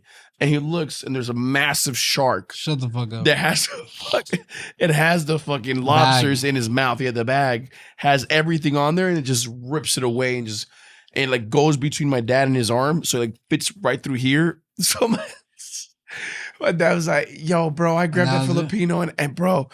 Dude, I just fucking grabbed him. I was like, if I'm dying, you dying. Bro, you know what I'm saying? Like Oscar Dominican. Yeah. You know what I'm saying? Oye, yo le dije, ese de maldito filipino, si yo me muero, tú te mueres, coño, you know? And it was just funny, like, thinking about that. Like, bro, it's such a big animal and how you can hear underwater and you still don't feel that. That's why I always tell people it's actually good luck to see a shark because they don't want you to see them. Exactly. So if you see them, they gave you the permission. Like if you see a grizzly bear, if you see a grizzly bear, you're lucky you saw it. Like, hey, he wanted you to notice that you're in his area type shit. You know what I'm saying? Like it's almost a blessing because those animals are meant to not be seen. So bro, it's like, So if you actually, bro, and I've swam so many sharks. For real? Yeah, because I spearfish. So it's like I've had. See, that's brave, bro. I'm not gonna lie, dude. I love animals and like I just like. But no, there's only been one real time that I want to say I was kind of scared because it's like one of my biggest encounters because it was one of my first like big encounter because I've had multiple ones that are way scarier, but I was already older. For real? And it was just like whatever. But like this time, this shark was just mad persistent. And then I remember me and my boy scary when they're persistent. Yeah, like he followed us all the way back to the beach. And my boy was like, fuck it, I guess we're killing all these little fish. So we literally just kept shooting little fish and throwing it. Just so he could like, you know. And we took turns. Like we'll shoot one, when that person feeds it, but one always kept eye contact. And we like. To make sure that the shark knew there was somebody you like. Yeah. So we would like work together. And even when I used to dive heavy, bro, like I used to like be on that. So what happened? What was that happen like? So long story short, we're fucking diving. We're literally just diving down the reef. So when I used to dive, so like if you're at the top, someone's at the bottom. When someone's coming back up, you're driving. So you never miss a part. Okay, so you're literally so swimming one of like you this. has the bottom covered, one of you has the top covered. No, but it's just because we're only on top catching air. Oh, but we wouldn't drop. Okay. We wouldn't drop until the next person ran out of air. Okay. So you never miss a section of the reef. Okay. So you're literally swimming like this the whole time. Okay. Like, you know, and then that's dope. So you're literally spying, and then also you're like a backup, like if any situation, because one person's literally head deep, shoulder deep in a ledge looking for fish, lobster. Because another thing is, like depending on the season, I would get a lobster, bust a lobster, crush it all up, the top part, shove it in the reef. Because on the way back, I was gonna kill snappers and groupers. So you would leave the smell, and you were in it with my man, let's roll, so bro. Good shit. So I would swim out, first get my lobster, get my crab, stack up on that. Once I stacked up on that, so it's big risk for you either way because I'm chumming the whole time. Yeah, you're chumming the whole time. Yeah, but I don't care. Because at that point, like, wow, bro, good shit, dude. Like, I mean, so you were doing that. So I was doing that. Long story short, by the time we caught all our fish, we had a bag full of lobster, bag full of fish, and a line full of fish because we used to line all our fish. And then it just like drifted behind you, or just around our waist. So you're just. So the shark eventually came up to us. It was like a tiger shark or some shit, and just started chasing us. And tiger shark? Yeah, but nothing big. It was like a 6 foot, 7 foot tiger shark. Oh, nothing big, just the size of me. Yeah, but again. They get to like 10 12 foot. Yeah, and I've seen them bigger than this couch. Like I ran them over on a jet ski, bro. Like, oh, no way. Yeah, because I used to do like weenie boat rides, like beach shit. And I remember, but long story short, bro. So we're swimming, and so fuck it. Like we kept checking the motherfucker. He'll swim up to us. We'll push him. So you first saw him how? Like he just pulled up. Yeah, like, we're just swimming, and then eventually we just noticed a shark on the coming on the far. Okay, Yeah. you just see him chilling. We're done. We're done. We're at the surface, swimming back into land, and at the bottom of the ocean, I want to say it's still 30 feet deep. We're swimming back from the second reef, and we just see a shark. And the nigga approaches us. We're like, "Oh shit, there's a shark!" And then, like at that point, again, I've been diving for a long time, but I never really had a shark like encounter like that. And again, it was a tiger shark. So long story short, me and my boy, one of the most aggressive sharks in the entire planet. Yeah, but again, like we know, like the code of life is just to be chill. Because I've seen exactly. Cause another thing is like at that point too, I've already seen many bull shark, tiger shark surfing. Because there's another thing, I've surfed with a bunch of sharks above water. I've even surfed next to great whites. But the thing is, like, to see him in the water, you're almost kind of chill because when you're surfing, it's scarier, right? Because you're just like, fuck it. I'm dying for this wave at this point. You know what I mean? And the only thing you're hoping terrifies me about surfing. It's just like, yeah. But the thing is, like, I don't know. That's what I always say. I always say, like, I feel like in the water, I'll be much calmer seeing a big shark rather than on top on surfboard. But the thing is, like, I don't know. When you're in that ocean culture, I feel like you're down to die for something like that. Which is true. It's true, bro. I mean, you know. I mean, like, what are you trying to, like, which way are you fucking trying to die? You know I guess not even the death part of, I guess it's not even the death part for it is I just know. the First surprise, thing is, surprise factor for me. Yeah. And honestly, like, I don't know, you get to a point in life that you just accept death. So like I'd rather die doing something I really love. It's like when you ride the bike, you know, you go in a certain mile per hour, you're like, you have to accept it. You have to be like, well, you know, if any little thing happens in front of me right now, I'm fucking done. Honestly, if you're scared of death, you wouldn't be on a bike, you wouldn't go surfing, you wouldn't go diving. Like, there's just certain shit you would literally not do. So like, I feel like to be at that point of life to do these certain sports, you accept death. Like you understand that's like, hey, every time I that go is in your here, last journey. That is the final journey. Every time I get on the bike, I literally have that thought. I'm like, well, you know, it could literally be the last. And you have to understand that. Yeah, you really do. You have to be at peace. What's the scariest encounter you had, like with a shark, like out in the water? I mean, the only time I felt like I was scared like that was because I was jet skiing and I was tubing some fucking big ass black bitches from like up north or some shit. They were on a weenie boat ride. And I remember running over the shark and it was at least, bro, a fucking 12-footer, fucking huge tank. Just went, doof, went over it. And I remember my glasses fell off. And I remember like it dropped into the water and I'm like, fuck. But at the first thing I said was like, do not fucking fall off the raft because I can't save your fucking life. Yeah. But I was like, I was just worried about them, bro. Because honestly, if I was by myself, I would have jumped in the water to see the shark.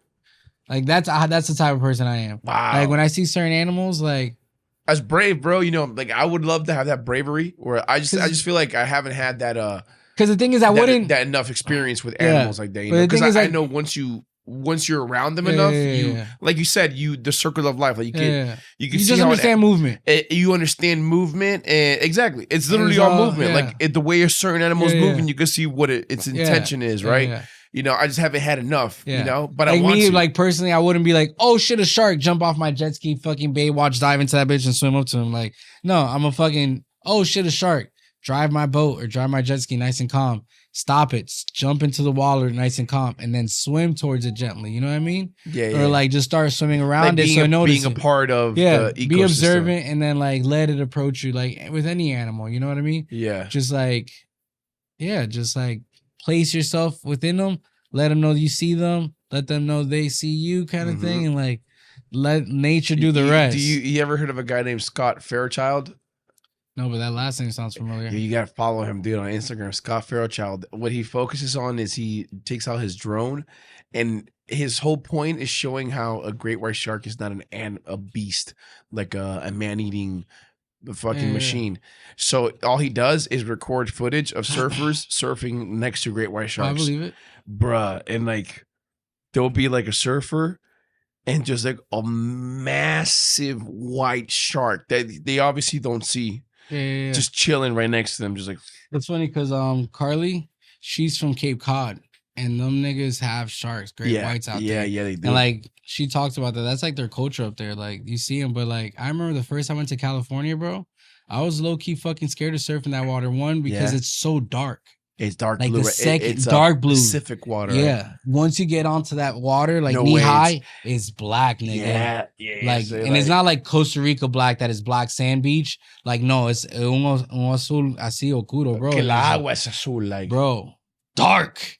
And I remember, I will never forget. I'm just fucking chilling and I'm just surfing, bro. And that was the same day I think we had that, because LA has a very big fog issue. Like, nigga, we be chilling right now, and within 30 minutes, there'll be so much fog in here, I couldn't see you. That's how crazy it is in the morning and the night times over there. That's when it's dew points. Yeah. So it's like, bro, I remember one time I was surfing at 7 in the morning, the sun was coming up, and then the fog came in. And I just remember being at the beach that I couldn't see in front of me, that I was surfing. For me to catch a wave, I had to look at my feet and watch the wave in front of me to predict, because you couldn't see the line. Break, yeah, because you couldn't see the line. You would just watch the wave under your foot. That's nerve-wracking. It is, because like another thing, you got to dodge people, and you can't just really fucking do shit. Like, but you seen the dude that got attacked by 2 great white sharks? Was it a pro surfer? Bro, he was a surfer, but it's on video though. Yeah, you're talking about Mark Fanning. I don't know. White boy. He got attacked twice in 1 year in 2 different competitions. Nah, bro. This dude's on video got attacked by 2 great white sharks at the same time. Oh, but he didn't die. No, he didn't die. He lived. Yeah. Bro, 2 white sharks. I know, bro. It's just time. like I want to go like one of my biggest like. You got a greater chance to get hit by lightning or get hit by a coconut than die. That's what I'm saying. To get 2 white sharks. No, that's what I'm just saying. Like, people see these things and be like, oh my God, that can happen to me. But like, you honestly can get hit by a coconut and die. Yeah. Like, the odds are greater on that. You know what I mean? On some real shit, bro. But bro, besides all that, definitely wanted to, like, I know we were talking about earlier, you do music. You know, you have a performance after this episode. Yeah. Where did that passion, besides being Dominican, like, was that naturally, like, someone no, that's in your family? My cousin Jose in New Jersey. He lived with me for about 1 year here in Hialeah when I lived in Hialeah. Okay. Back when we called it Vietnam because it was so bad. And we lived out there, and my cousin taught me how to like write lyrics, like to rap songs. And I'll never forget. Like, I don't know why this song lives like predominantly when I think about learning how to write music, but it's the Nate Dogg song with Fabulous. Okay. I can't deny it. I'm a straight rider. You don't want to fuck with me. So I started writing lyrics, you know, based on that type of vibe. And I just got into music. Then I got into chorus. Then I got into jazz band, orchestra band, so what instrument you played? Trombone. Dope. I played the trombone. Yeah, trombone. First chair trombone player. Yeah, I was first chair trumpet. Oh, yeah, let's roll, bro. Come on, man. Yeah. Brass all day. You know, brass all day, bro. Brass all day. So trombone, baritone, all, you know, once you pick it up, you pick it up, right? So anything with 3 valves. Anything with 3 valves. Yeah, exactly, bro. So it was it's dope, man. Then from there it just, you know, grew. And then I met Renzo, who was on here with Spence. Once I met them, you know, my creativity really expanded because they're very passionate. And when you meet people that are passionate about what they do and they want to have respect on what they do, on their name, then you get great quality because they push you. But another thing, that also means that they saw it in you, because niggas that really fuck with music are not going to put someone that sucks at it. Exactly. And that's part of the reason what made me like, okay, there's the exact same thought is the reason why I was like, okay, they obviously see something, let me keep, you know, so it developed. Like what I did right now, the perreo, was like, it's fun shit. That was fun, you know? But I got a lot of shit. I got a lot of shit that you say you like that fucking screamo shit. Yeah, screamo shit. Yeah, like fucking like through the hall. So like it's like a different vibe. Like if you think of Dead Presidents, with this Dead Kennedy, Kennedy. No, Dead Presidents with Jay-Z. No, Dead Kennedys. Okay. Dead Kennedys. Is that what they're called? Okay. The band. Oh yeah, please, thank you. The song that goes like So how do you make your voice sound like that? So it goes like, so I just got getting the vibe and it was like, let me see it. 8, 4, 5, 6, wake up, red, and it just goes like onto some like, you know what I'm saying? I just gotta keep doing it over and over again, you know what I'm saying? How about when they drop it down to that heavier?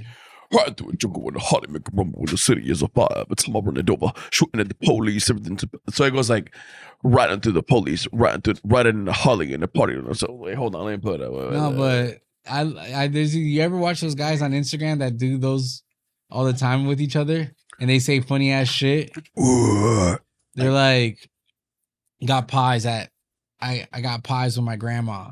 Like they'll say shit like that and they'll like screamo? Yeah. Like, got pies with my grandma. Yeah, exactly. Got pies with my grandma. Yeah. And then it's like, I really like ice cream cake. I really like ice cream cake. It's just like and a then different, the other one, so one does a high pitch and one does the low one.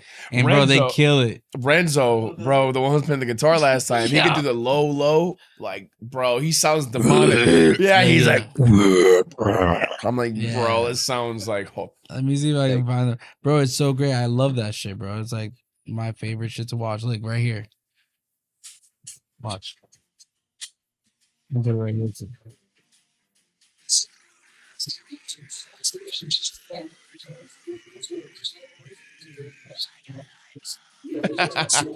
That's sick.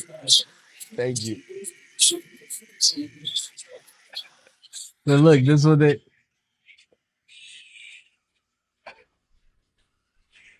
So they'll do like sick. Christmas carols and screamo, bro, and like, bro, they're fire as fuck. There's another guy that I follow. I can't remember his name. He's Tongan, and he does death screamo music, and he has a tattoo of a moko on his face. Of a moko? No, it's called moko. Like that style of tattooing. It's, okay. It's called moko. And because moko, I know like moko, like Dominican moko, booger. Yeah. But no, this motherfucker is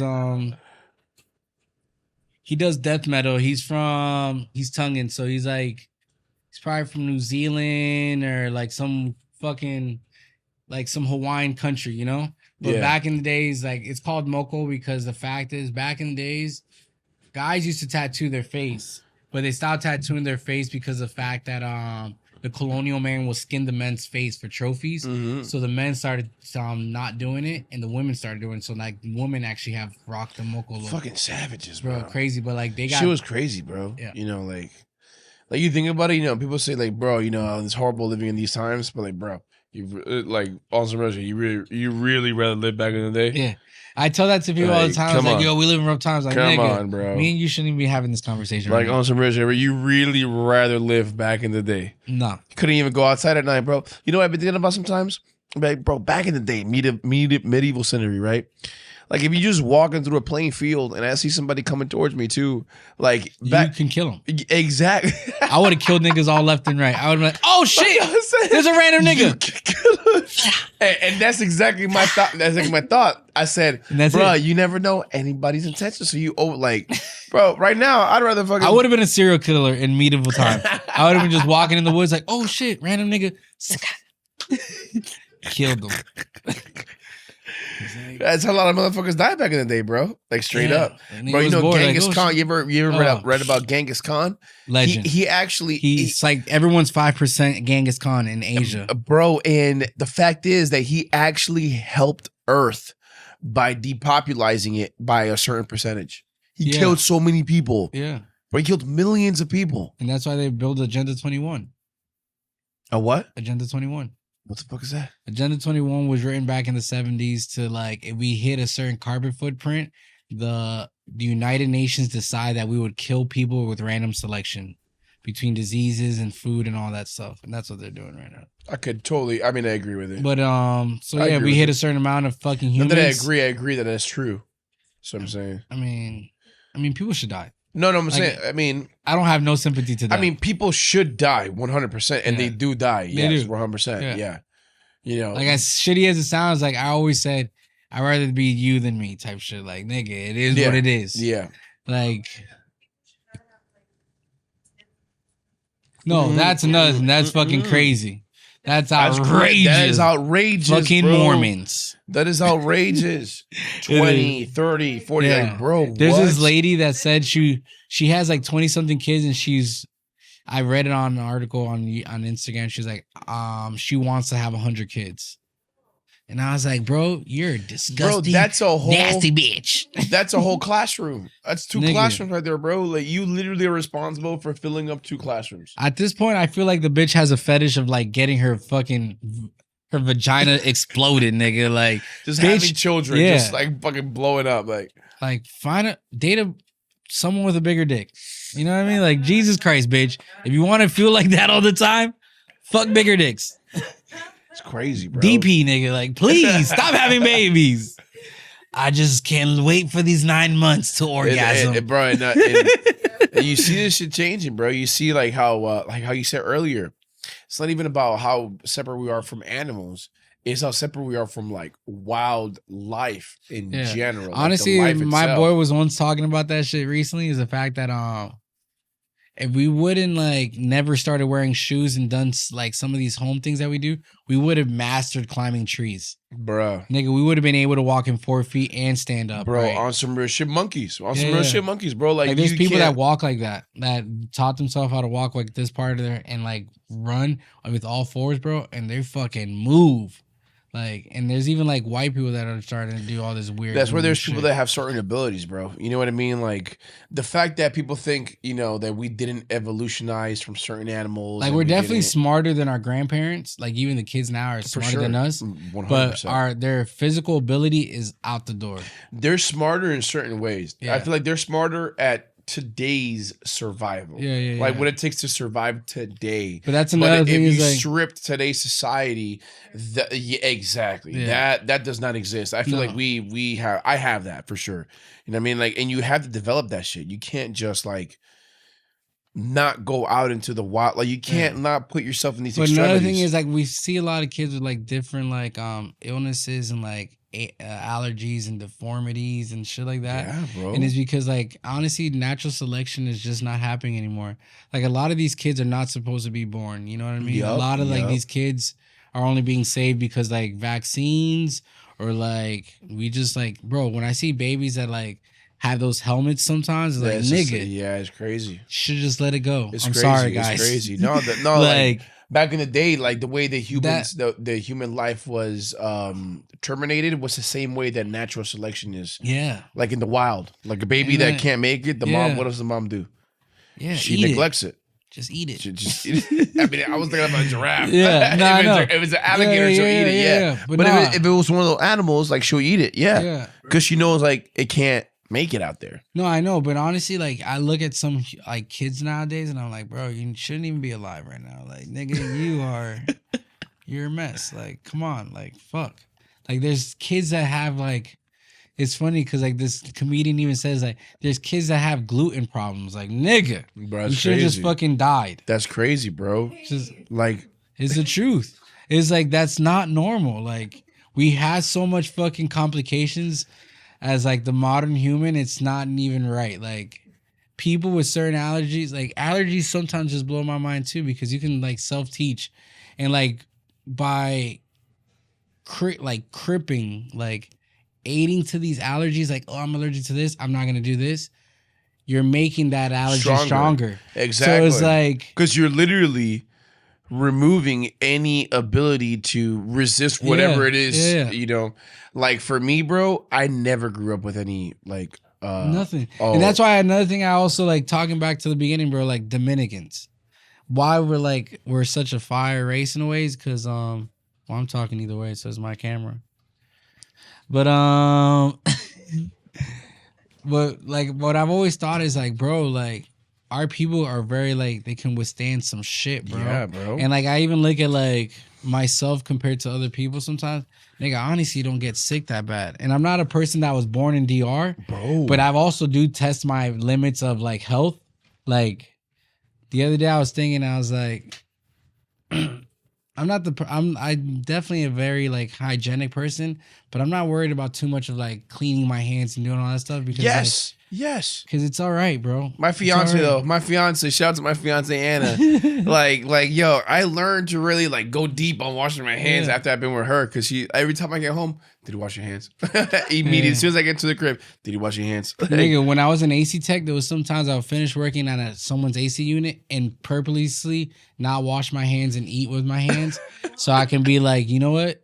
Hey, the mold on this fucking blower is gonna make me better, cause it's like, nigga, sick boys make healthy men, bro. Like, I never bro. Even for example, when COVID happened, Nigga, I never got COVID once. I never was like, never. I'm gonna get COVID.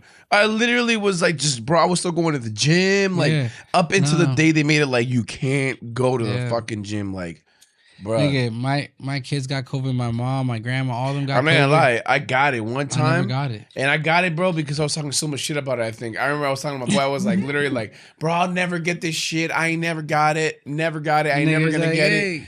Nigga, that same night, esa misma noche, loco, my girl called me. She's like, babe, I feel sick. I'm like, oh, nah, babe, you good. You know, I'm like, nah, babe, you good. She's like, no, I feel like really sick. I'm like, can I live with her? You know, I'm like, fuck. Nigga, and then, bro, as soon as I pull into Walgreens, boom, I start feeling like the shivers and shit. I'm like, ah, no. Nigga, and I got that wood, shit. I never got it. Bro, and I was living next to wood. people. No, I don't need to knock on wood. I am wood. Just roll. I thought that's what you said, knock on wood. Nah, honestly, bro, like, bro, my mom was sick, my grandma was sick, all these niggas were sick around me, and like literally in my face coughing, never got sick once, bro. I'm pretty sure I even probably made out with someone like, hey, you got COVID? Like, chilling, bro. It's like vaccinated. Yeah, I got, bro. I think I remember where I got that COVID too. It was like at some club, like fucking motherfuckers hitting cool hookah and shit. I think that's what happened. Nah, bro. Never got, bro. I haven't gotten sick from none of this shit in a minute.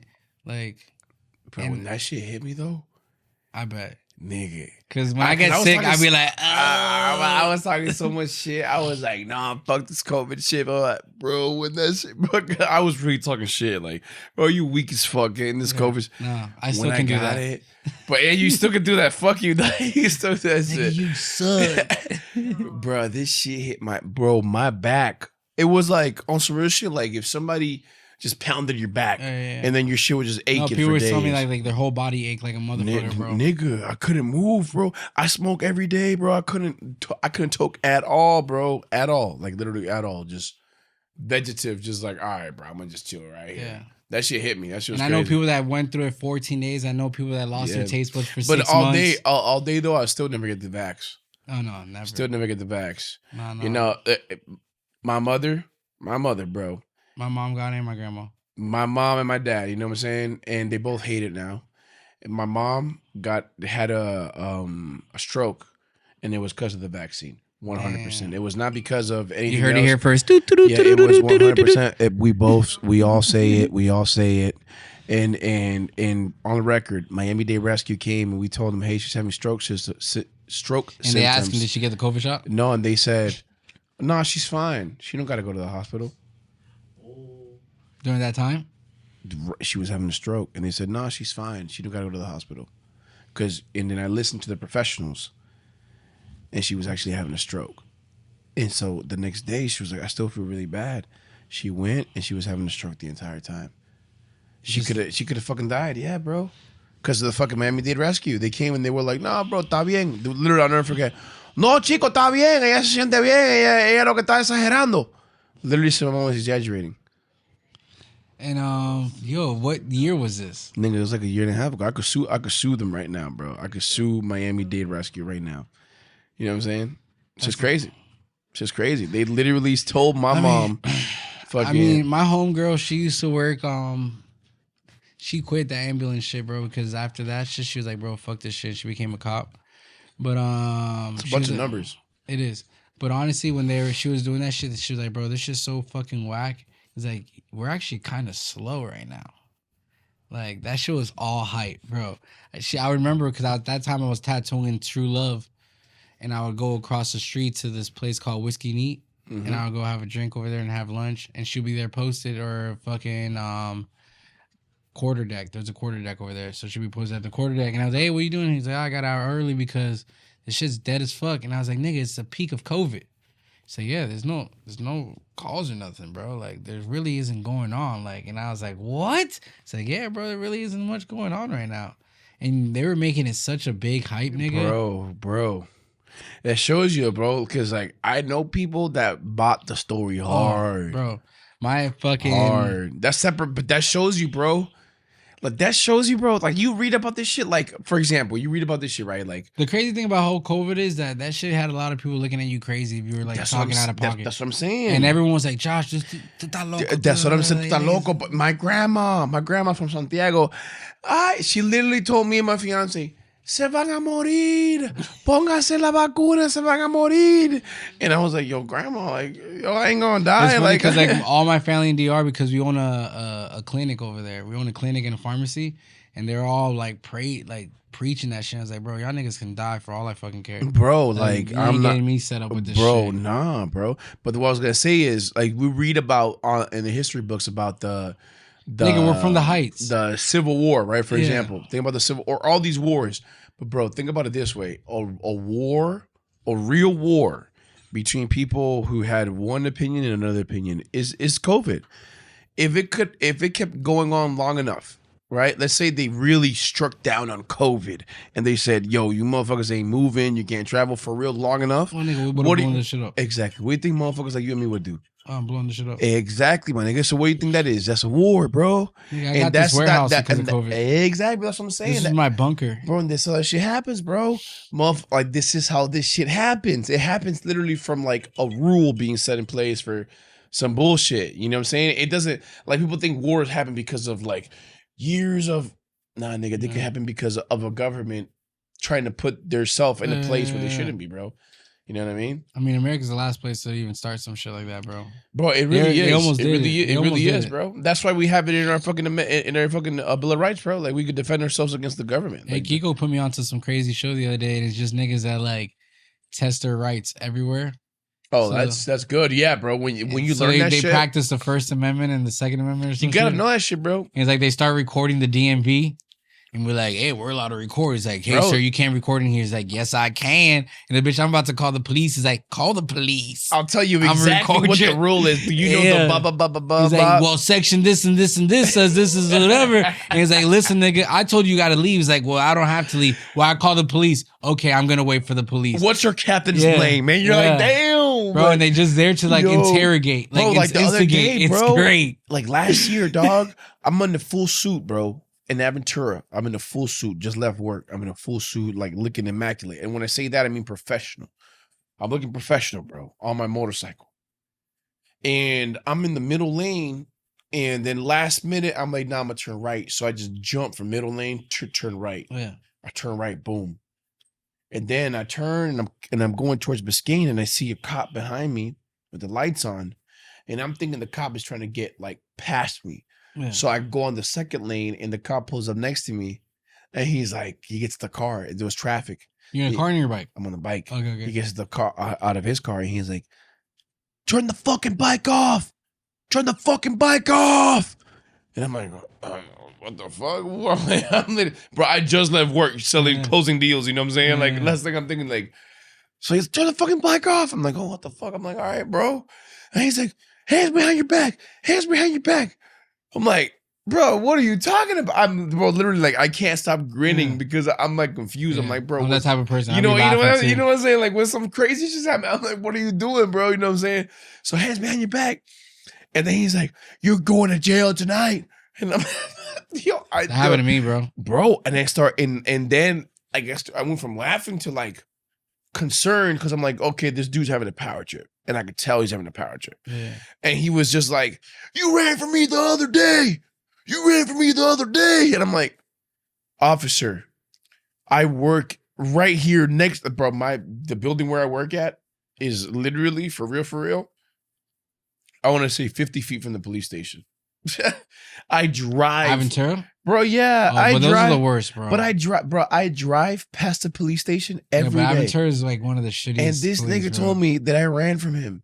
He's like, you ran from me. You ran from me. I'm getting you now. And I'm like, officer, I would never run from you. As a matter of fact, your sergeant pulled me over the other day and I pulled over. And bro, this is crazy, bro. They're crazy.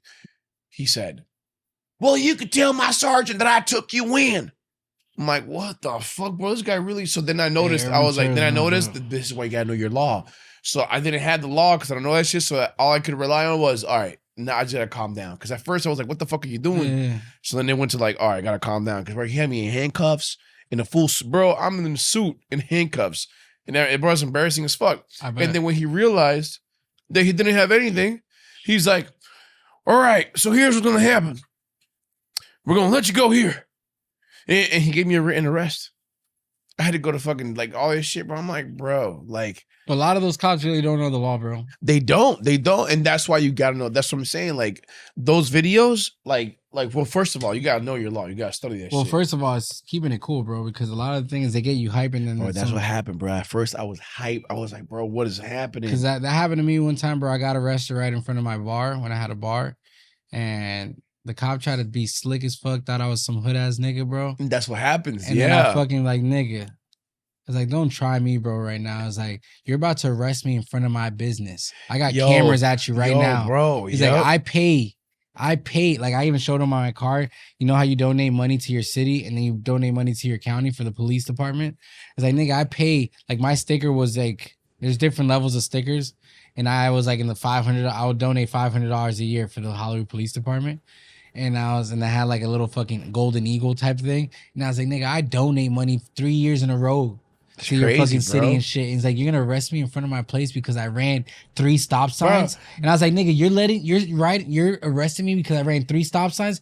Nigga, I should be reporting you for letting me run these 3 stop signs. But you know what? You know what I was having a conversation with my boy the other day? I told my boy who doesn't have any tattoos or anything, I said, hey bro, like you and me, bro, when we like that's automatic. Cop looks at us, people look at us, and they look at you and they make a certain assumption. And that's why I love like not being that. Cause I like, yeah, that's my image, bro. Yeah. You know what I'm saying? But people make a certain assumption right off the rip. Because another thing is too is like the way I talk. Exactly. Big thing. Because the thing is like a lot of the time I can see a cop pull me over and then we start talking some shit. Or he starts getting on his like cop mode. And then I talk to him like, hey, what's going on, sir? And he finds out that I like don't sound ignorant or some shit. Yeah, bro. And then like they switch up quick. Bro, they switch. That's what I'm saying, bro. That's why like, bro, you know, and bro, you got the face that, so I'm like, bro, you know, like there's a certain level where you gotta carry yourself. A certain level you gotta carry yourself, bro, more than other people. And you know, people actually get impressed. Which is crazy by when sometimes when I talk in front of certain people, especially at work, when I wear like a polo and it shows my neck tats and all that shit, and then I'm schooling your business on how to close deals. They're like, oh shit, okay. You know, they feel a certain way. They're like, oh fuck, this kid. I realized that shit back in the days when I was doing HVAC and I would do AC work. And bro, I would go into these ballers ass houses and they would like fucking size me the whole time. And then those are people who were insecure. They would like literally watch me do my job the whole time just to make sure I didn't steal something or break something.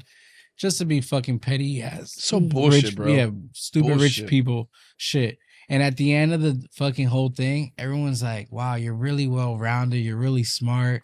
Damn, you're such a good-looking young man. This and that. Yeah, and bro. like, yeah, they give you mad pride. And it's funny because like at that time I had gauges. And it's like a lot. And I've noticed that I had more problems with You don't have them anymore? No, I got surgery.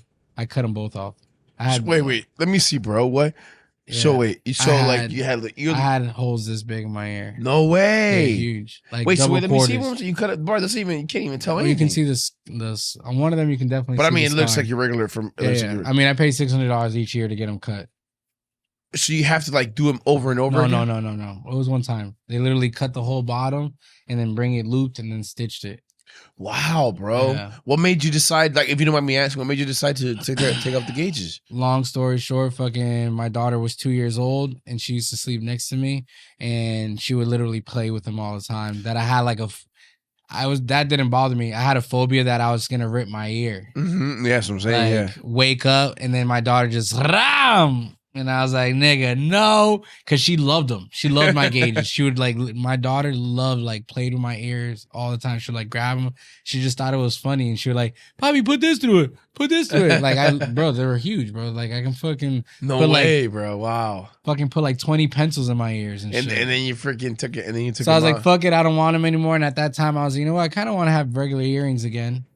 And another thing too, at that time, I was like working in construction and I would smell them.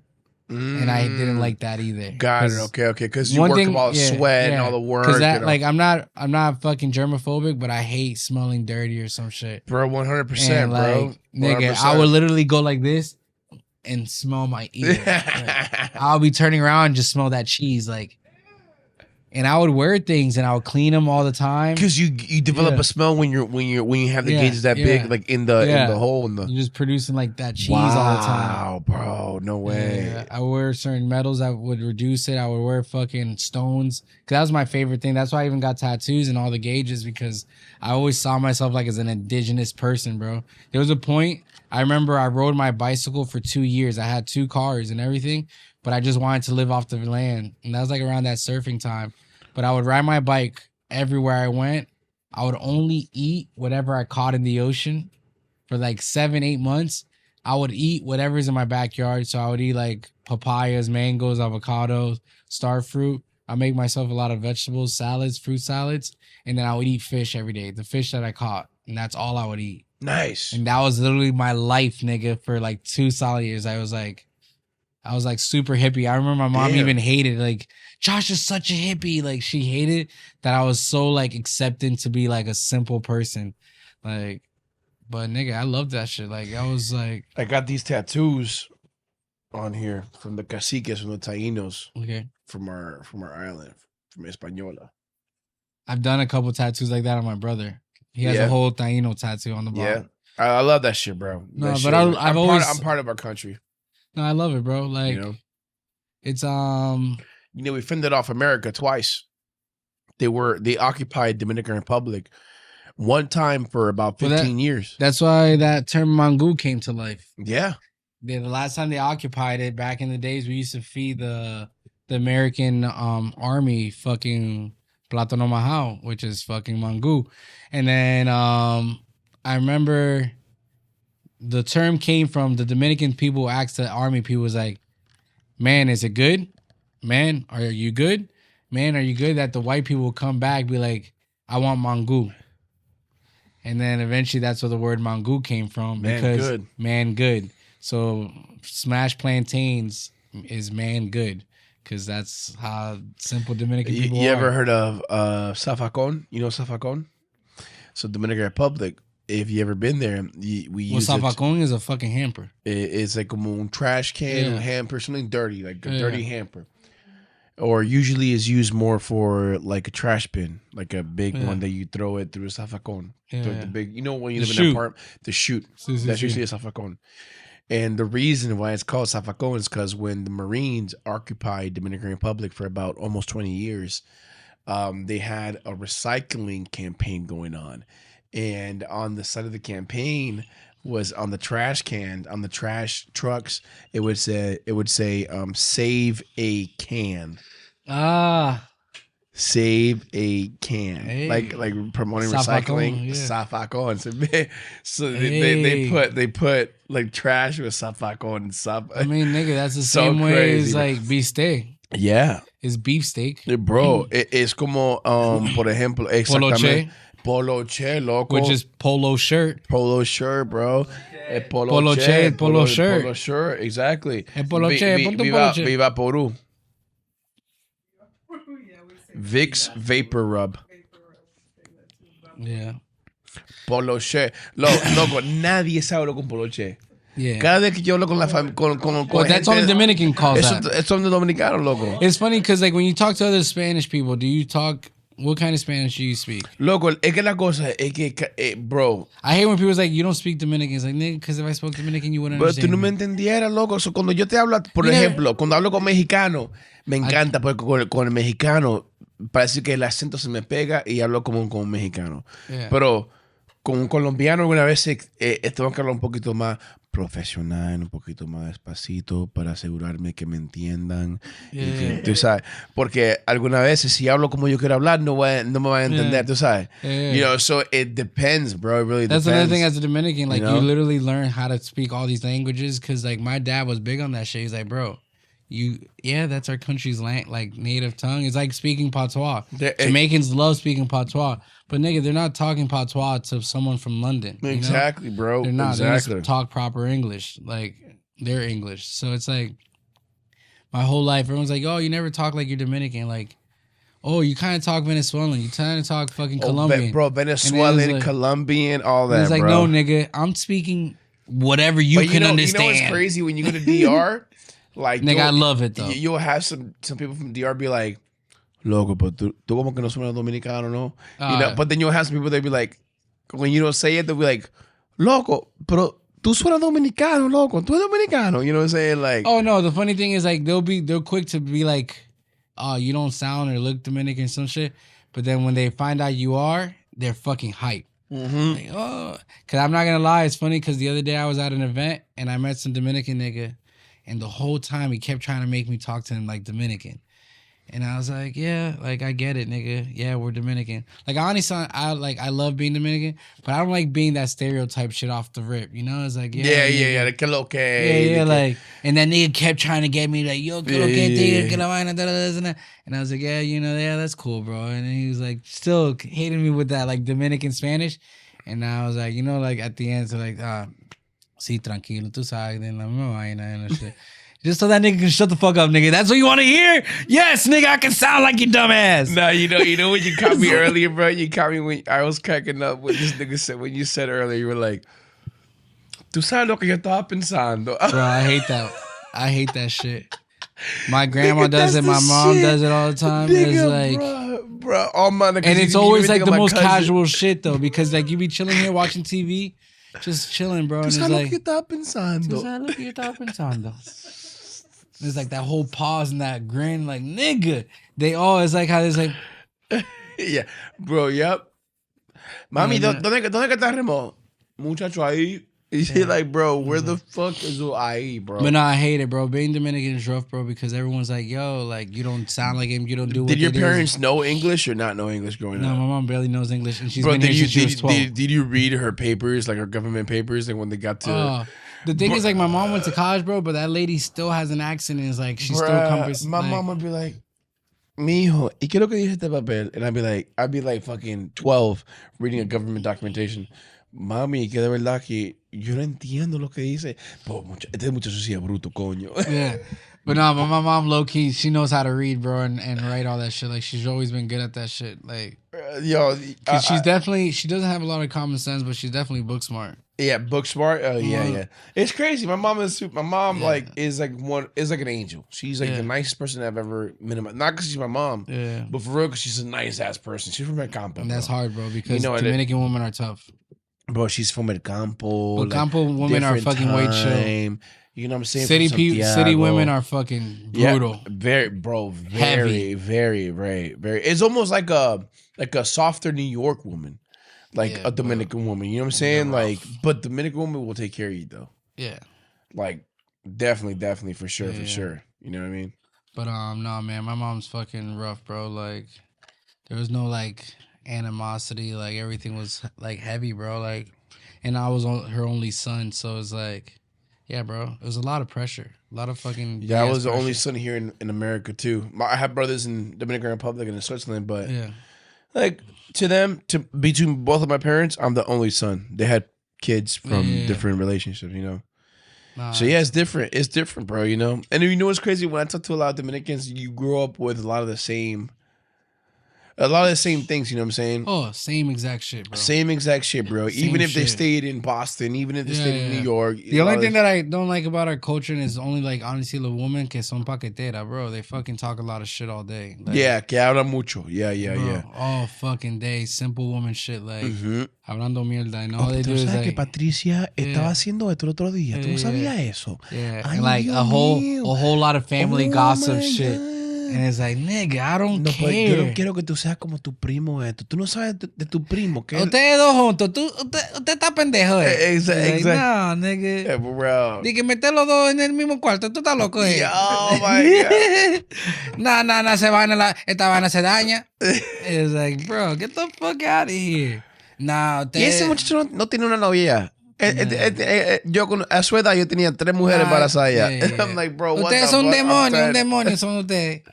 Nah, but like, fuck, nah, bro. That culture is I'm very proud of it, but sometimes, like, bro, these people are fucking half-ass backwards, bro. Oh, dude, you go there now? For real, you go there now and you're like, That's what I'm saying. There's so much opportunity, bro. Because when you go there and you drive from Punta Cana to Santo Domingo, if I were to drive to the middle of the island, there is just land. Oh, no, yeah. land. That's why I love that place because it's green. It's like when I went to Colombia. When I go over green. there, bro, it's like you're bringing the lifestyle from like the mindset from here over there. Bro, you know Punta Cana was started by 4 Americans. I believe it. Punta Cana was 4 American investors who went down to the Dominican Republic, saw all the way in the corner of the island, this part of the land, to create resorts. I believe it. They bought it, boom. And they created the first resort in Punta Cana. Bro, over there right now, there's still that opportunity. There was a resort. The resort I was at, right next to it, there was just land on the beach. Just land. There's a lot of opportunities for investments out there, bro. You know, in like... Yeah. The only way to really like make it in this world, for real, to like separate yourself from, let's say what we came up from, is to buy real estate. No, 100%. Is to and I know that from an early age because my uncle's been buying property in Florida since like 92, bro. Brother, and that's kills it. You buy properties, bro, you're good, bro. Because the thing is that properties allow you to literally get money while you do nothing except manage a property, bro. Yeah. Like you literally do nothing, you manage like you do something, you manage it. Yeah. You know, but I mean, bro, like, so you know, awesome. It's the way to get there. But in DR, there's so much opportunity, like apartments for 100,000. I would actually like to go over there and like open up like a fucking skate surf camp on the beach, like resort, like all that shit. You know what you should think of for real. Think of opening up like because out there, what's popular in DR right now is like for the tourists, which are the people that are gonna have your money, is adventures. Like adventure tour. Yeah. Blah, blah. So bro, opening up like a skate park. Well, I heard DR actually has really good hunting.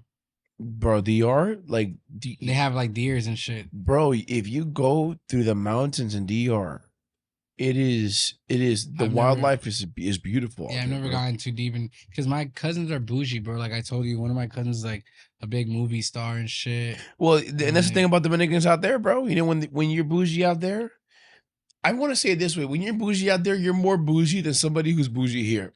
Oh no, you are. You know what I mean? Bro, like 100%. I don't know if that makes sense. You know what I mean? Like 100%.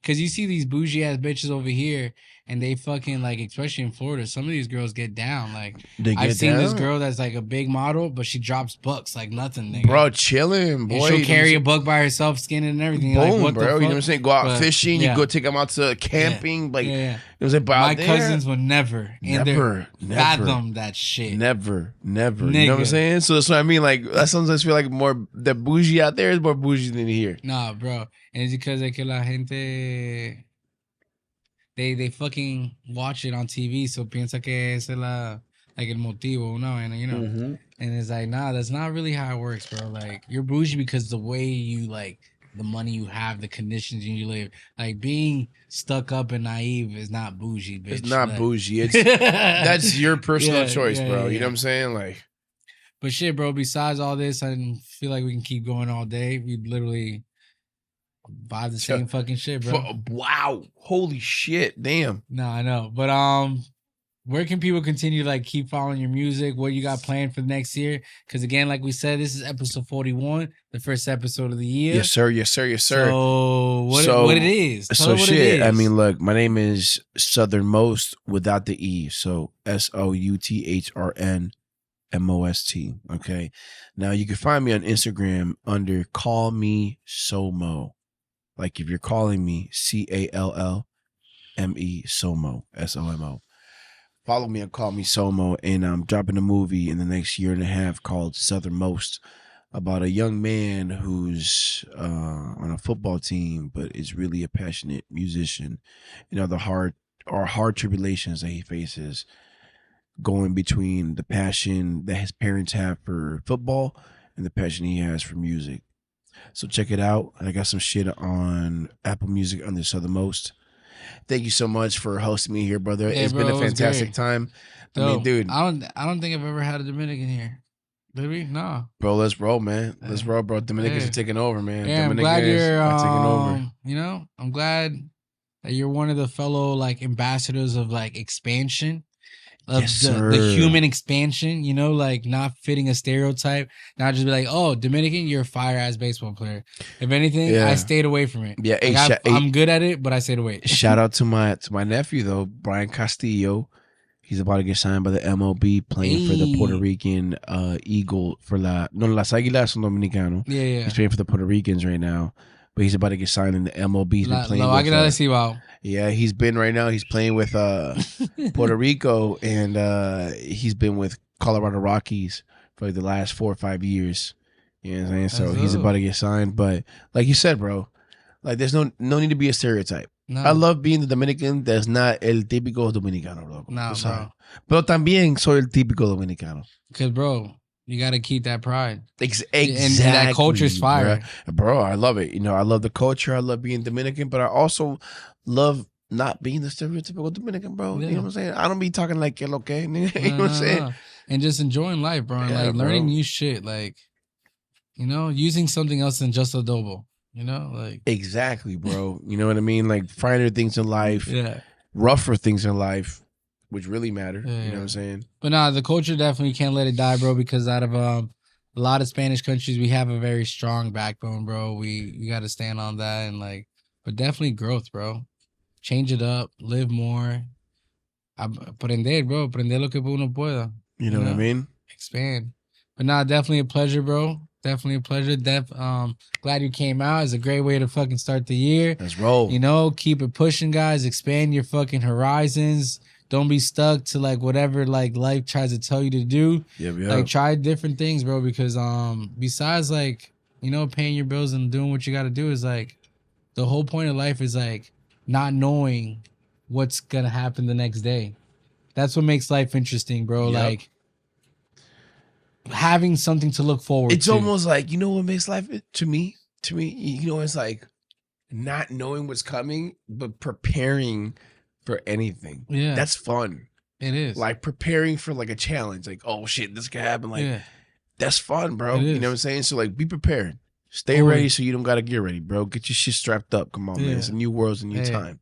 But yeah, guys, you know the deal. This is actually a performance episode, so stay till the end. Like, subscribe, share. You know, tell your peoples. At this point, it's funny that you even said it. Like my peoples were on the show before. We're getting to a point that people are starting to recognize the show, and people that you already knew might have been on the show. And it's like, hey, keep spreading the love, guys. We're out here. We're fucking doing it. Let's roll. And hey, happy 24, right? Happy 2024. And yes, sir. We out. Let's roll. Hit it, Kiko.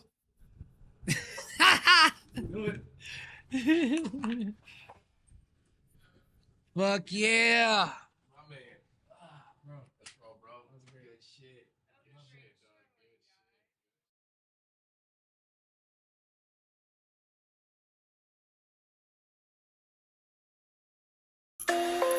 Hey.